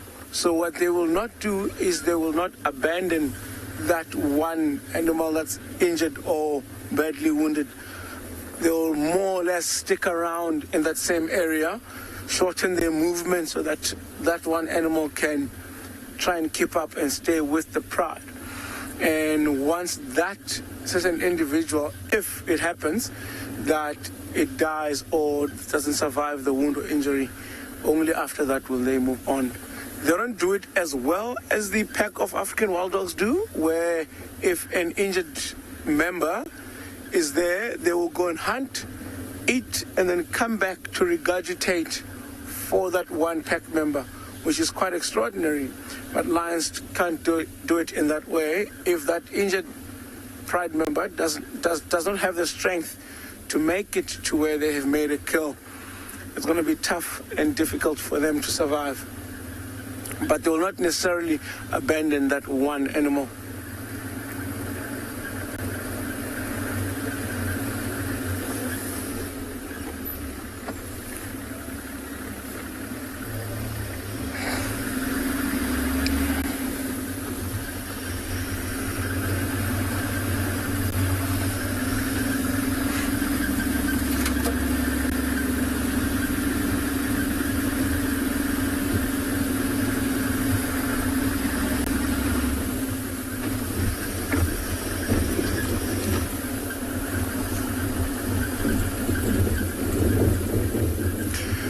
Derek, funny you should ask if we ever see snakes at night. We just saw a puff adder about 15 minutes ago, which is quite odd for now because it is the winter season and it is snakes, when it comes to this time of the day, they should not be active. But yes, we do in summer. Remember, snakes are reptiles, which means that they rely on the temperature on the surrounding environment, and they need heat to survive the night.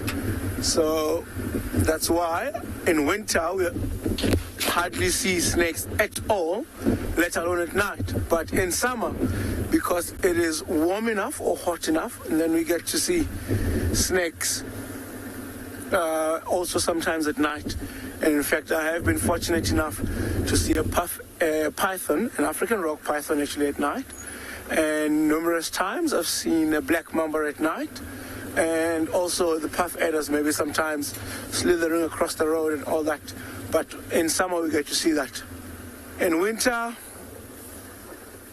we don't get to see snakes at night.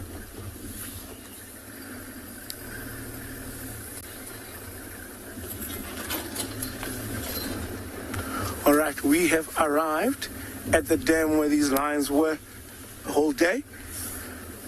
So just to see right now.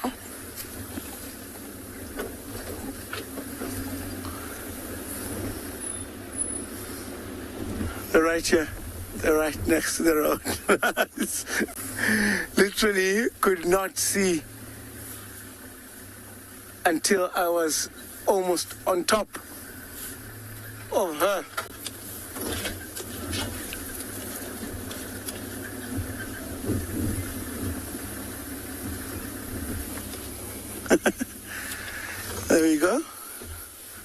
just two of the other ones. I think they have moved from where they were previously. They headed a little bit down south. As the wind is blowing north, they want to move into the wind so that their scent gets blown in the opposite direction, so that if there is an antelope or a prey animal in the direction that they're heading in, the prey will not be able to pick up on their scent. That is why they are staying downwind.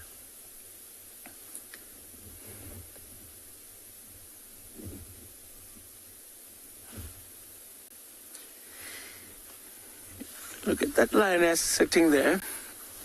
And if you look at her color and the color of the grass or the plants, you can see how all of that looks very similar. And what sticks out is those black markings at the back of her ear. And at night, this is one of the ways in which lions pinpoint or each other's location where the rest of the pride is, especially on tall grass, where it becomes difficult for them to see each other, because knowing lions, they look exactly like the grass and they blend in very well with wherever they are. So that black sticks out, therefore helping the lions to recognize or realize where the other pride members are.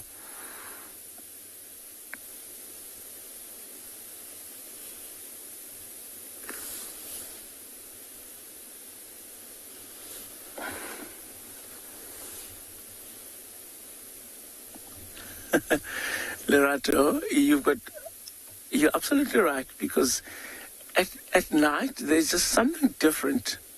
Maybe it is us being humans or being people that we sort of think of the worst that could possibly happen, but it is frightening. It is more frightening at this time of the day to be close to a lion than it is during the day. I also guess because of the fact that we can hardly see around us because it's dark and can only see where light has focused, therefore making it a bit scarier, not knowing what else could be around where you are or if there's anything coming that you wouldn't see. Listen. I just heard one of the lions contact calling.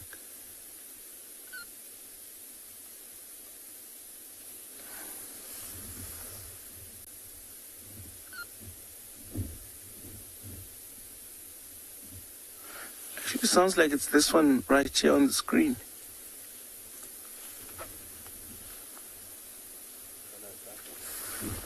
Oh yeah, it's another one coming in.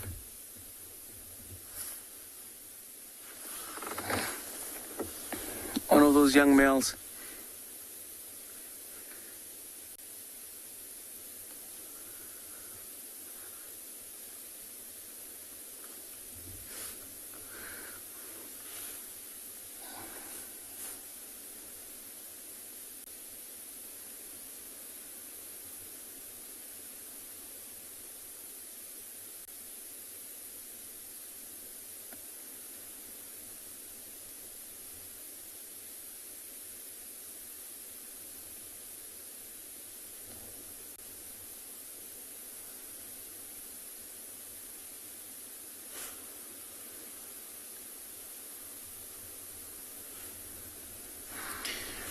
I think the lions now have an advantage. It's getting dark and a lot of animals struggle to see at night, except nocturnal animals like the cats and all that. So the lions have an advantage right now. They're very close to the dam, and should any animal attempt to come and get that late evening drink, would not be able to easily see these lions sitting out here. But hopefully these guys will get up and move, and I'm hoping that we'll find them again tomorrow.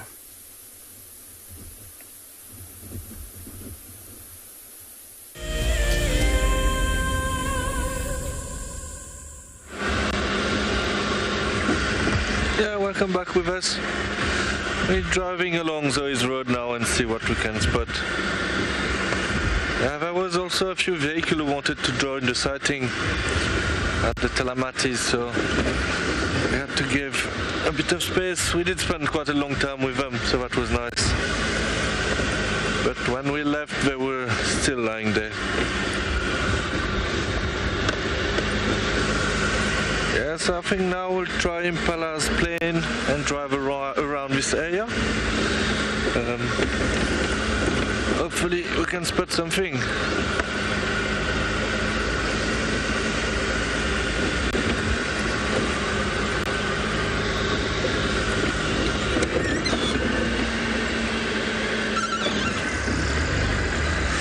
We did drive here earlier. We didn't see much, but it's always good to do it again, especially at night. Everything will change now. Just going to stop a little scrubber on the road.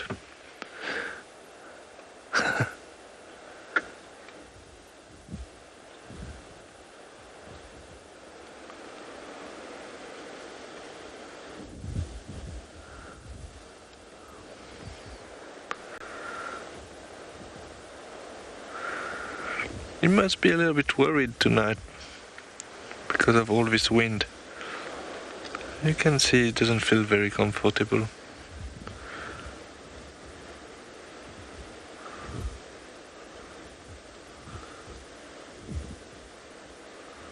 Oh, maybe you feel fine. Just like to stay on the road.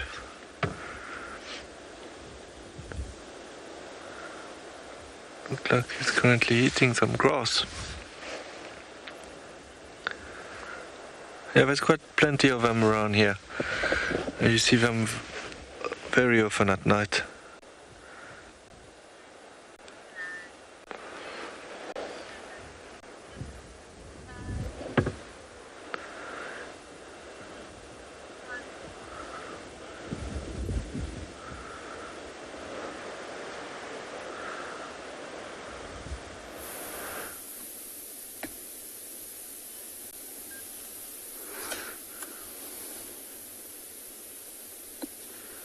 It's interesting how everyone also always anticipates that once the sun goes down, automatically the lions will start moving.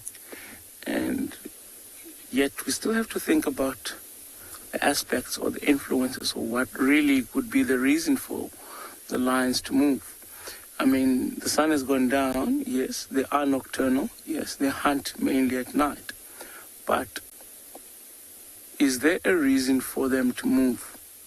If there isn't a reason, I've seen lions will generally just stay in the same area, especially if they've had something to eat. Sometimes, if they've had a meal within the previous days, they don't necessarily get up as early as other days. Sometimes they go for a week without eating, and then as soon as the sun goes down, because they're starving, they get up to start moving, increasing their hunting period or hunting time, so that maybe they might be able to catch something if they give themselves a lot more time to hunt. You can see this lioness just still rolling over, stretching and all that, still laying down. She does show signs that she's up, but not ready to move yet. I think all the rest of the other lions are all perched quite deep in there. You can see all of them are just laying down.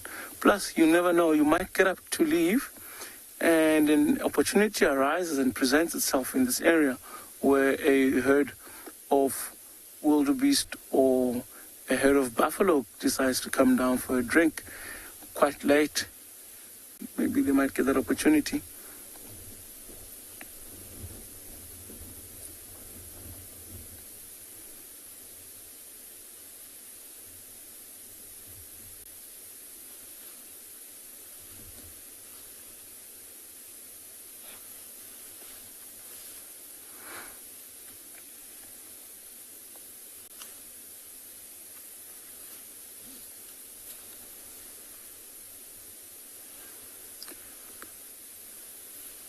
Peach Bunny, she is looking very, very healthy. I mean, also if you look, I'm not sure if you may have noticed or not, but the lionesses here are huge. See, it looks like she's heard something in our direction. Could also hear rustle behind the bush, or that was the reason. That lioness moving up towards her is what caught her attention.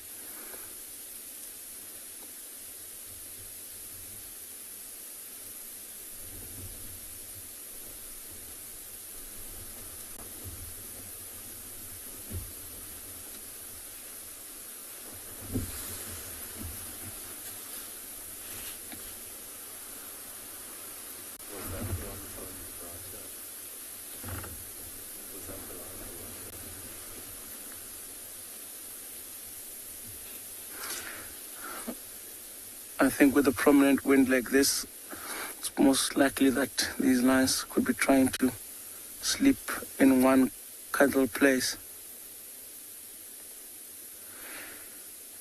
Jace, you're asking if these lions here would try and hunt a hippo. It would be interesting to see, but I don't think they would attempt a hunt at a hippo. A hippo is a very big animal. Like I said earlier, most of these lions here are the sub-adults, the inexperienced lions, so they don't have the experience yet to be able to bring down a big animal like a hippo.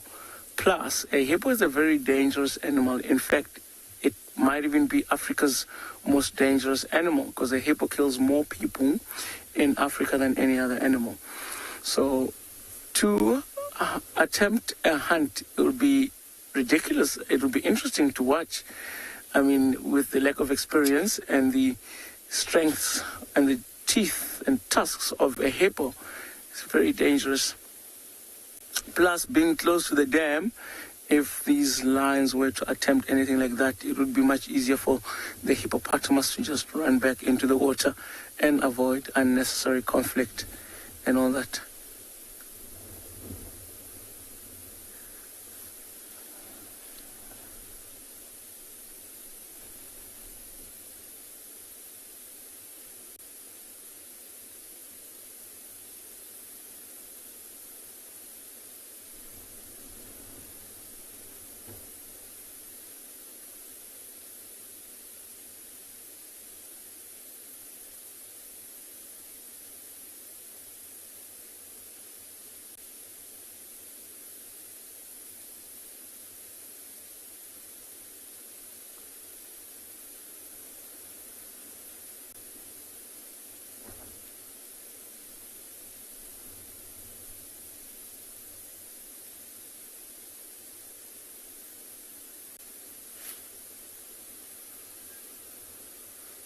Maggie, you're asking if the skin is a dark color underneath that fur. I have not been fortunate to see the skin underneath the fur, but I would imagine so. I mean, most animals have got dark skin underneath the fur. I have not been fortunate enough to see that of a lion. It would actually be interesting to find out what the skin is underneath that fur.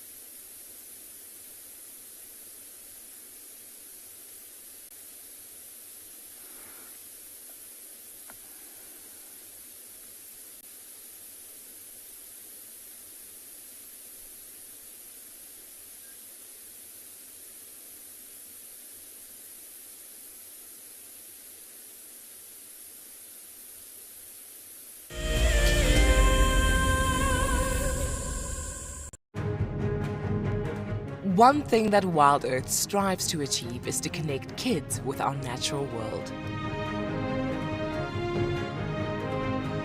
One person who agrees with this is Kate, an 11-year-old girl who founded Kids Can Save Animals to help inspire her generation to help mend the planet. Her motto is that kids may be young, but age does not define your impact. Kate is coming all the way from America to join us at Djuma for a live safari.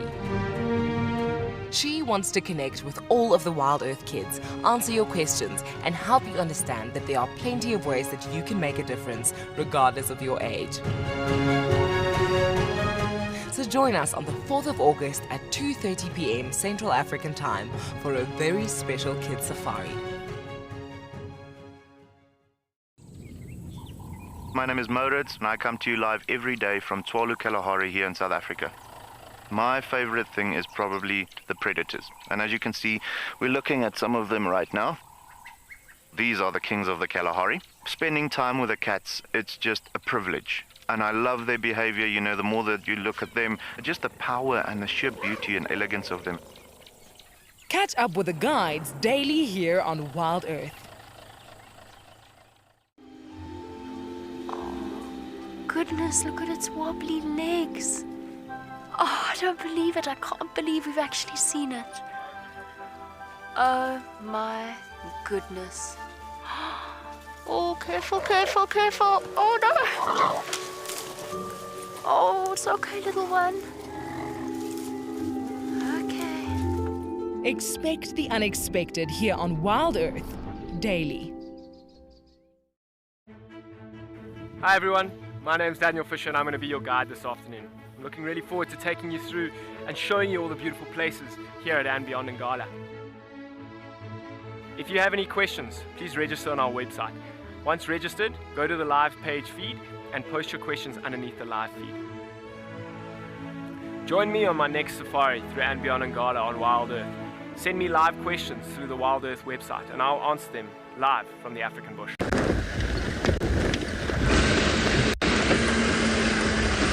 Yeah, welcome back with us. We obviously left the Talamatis and Darkmen, and now we did check the western area of Djuma.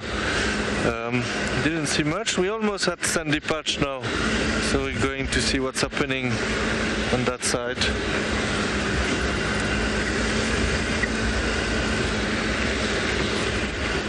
We're just hoping to find a leopard walking on the road. That would be the best.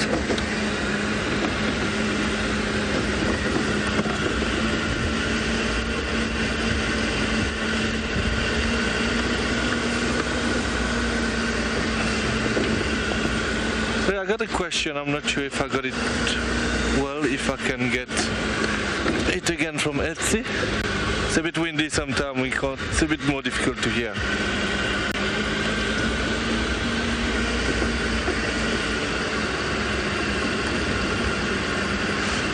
Erica, you would like to know if I've ever seen animal in camps, in the camp. Well, every morning we can see lots of hyena tracks. I saw a hyena actually who just ran past the dining area. That was the last time I was here. Then we got an elephant as well, but come close to camp. And yeah, so we often see also small antelope like bushbuck, for example, or nyalas. So they do come in camp. Yeah, so I did see. I think the hyenas often come to camp. They're very curious, so they always come to investigate. So it did give a bit of excitement sometimes. Obviously, we also have a lot of velvet monkeys who come check around what's happening at camp. And this is why you have to be careful with your food. Sometimes you can steal the food very quickly. We just arrived at sandy patch. It does seem quite quiet.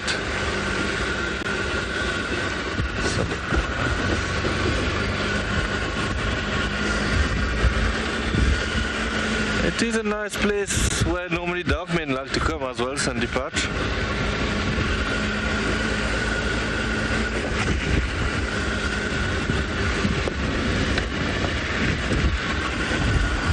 I'm leaving one station with the government in Ghana. Sorry about about that. Just looking there, there's a big herd of impala. I'm just going to stop here 2 minutes and see if we can't hear any alarm calls. You can see they all heads up and looking around. I think it's because of this wind.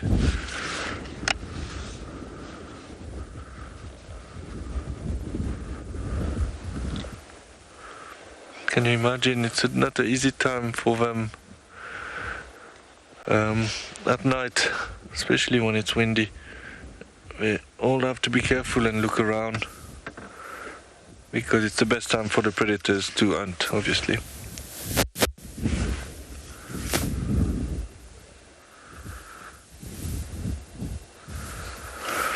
Okay, I think we will let them be and continue on the Utila road towards quarantine on that side.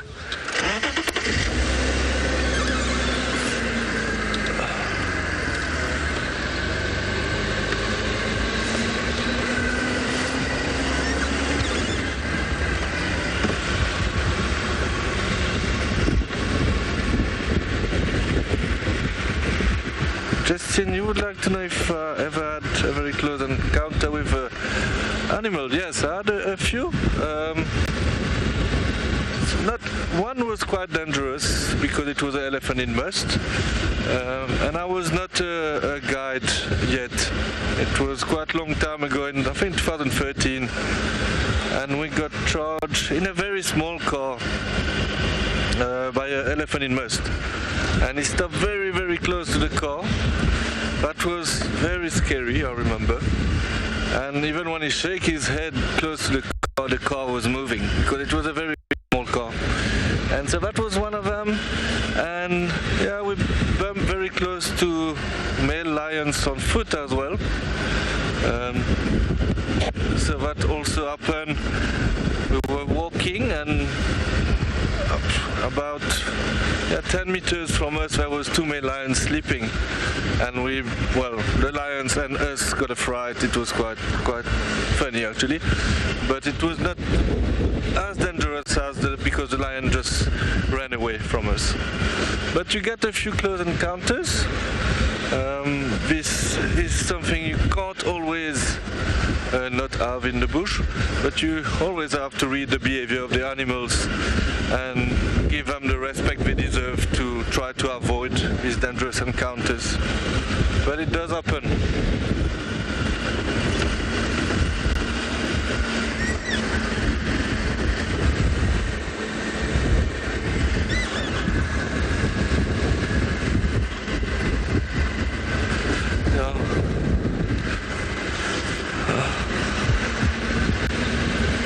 Okay, so we're driving towards quarantine. We don't have much time left, unfortunately. So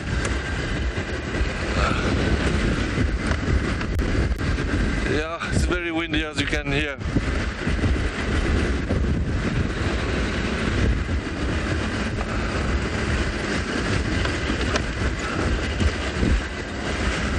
I might stop around here just to talk a bit before the show ends.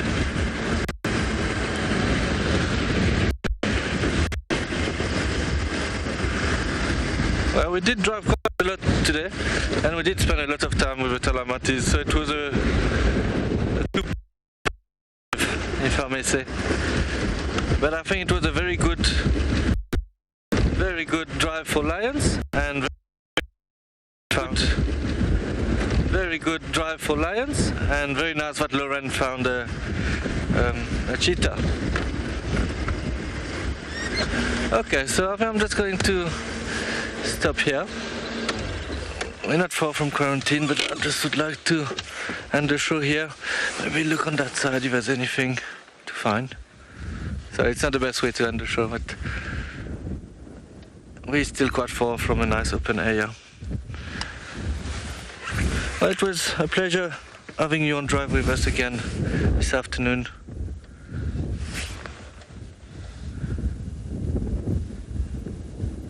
It was a very windy afternoon, but I had fun on my side. I hope you guys enjoyed too. I think the sighting was quite good today with lots of lions, leopards and also a cheetah.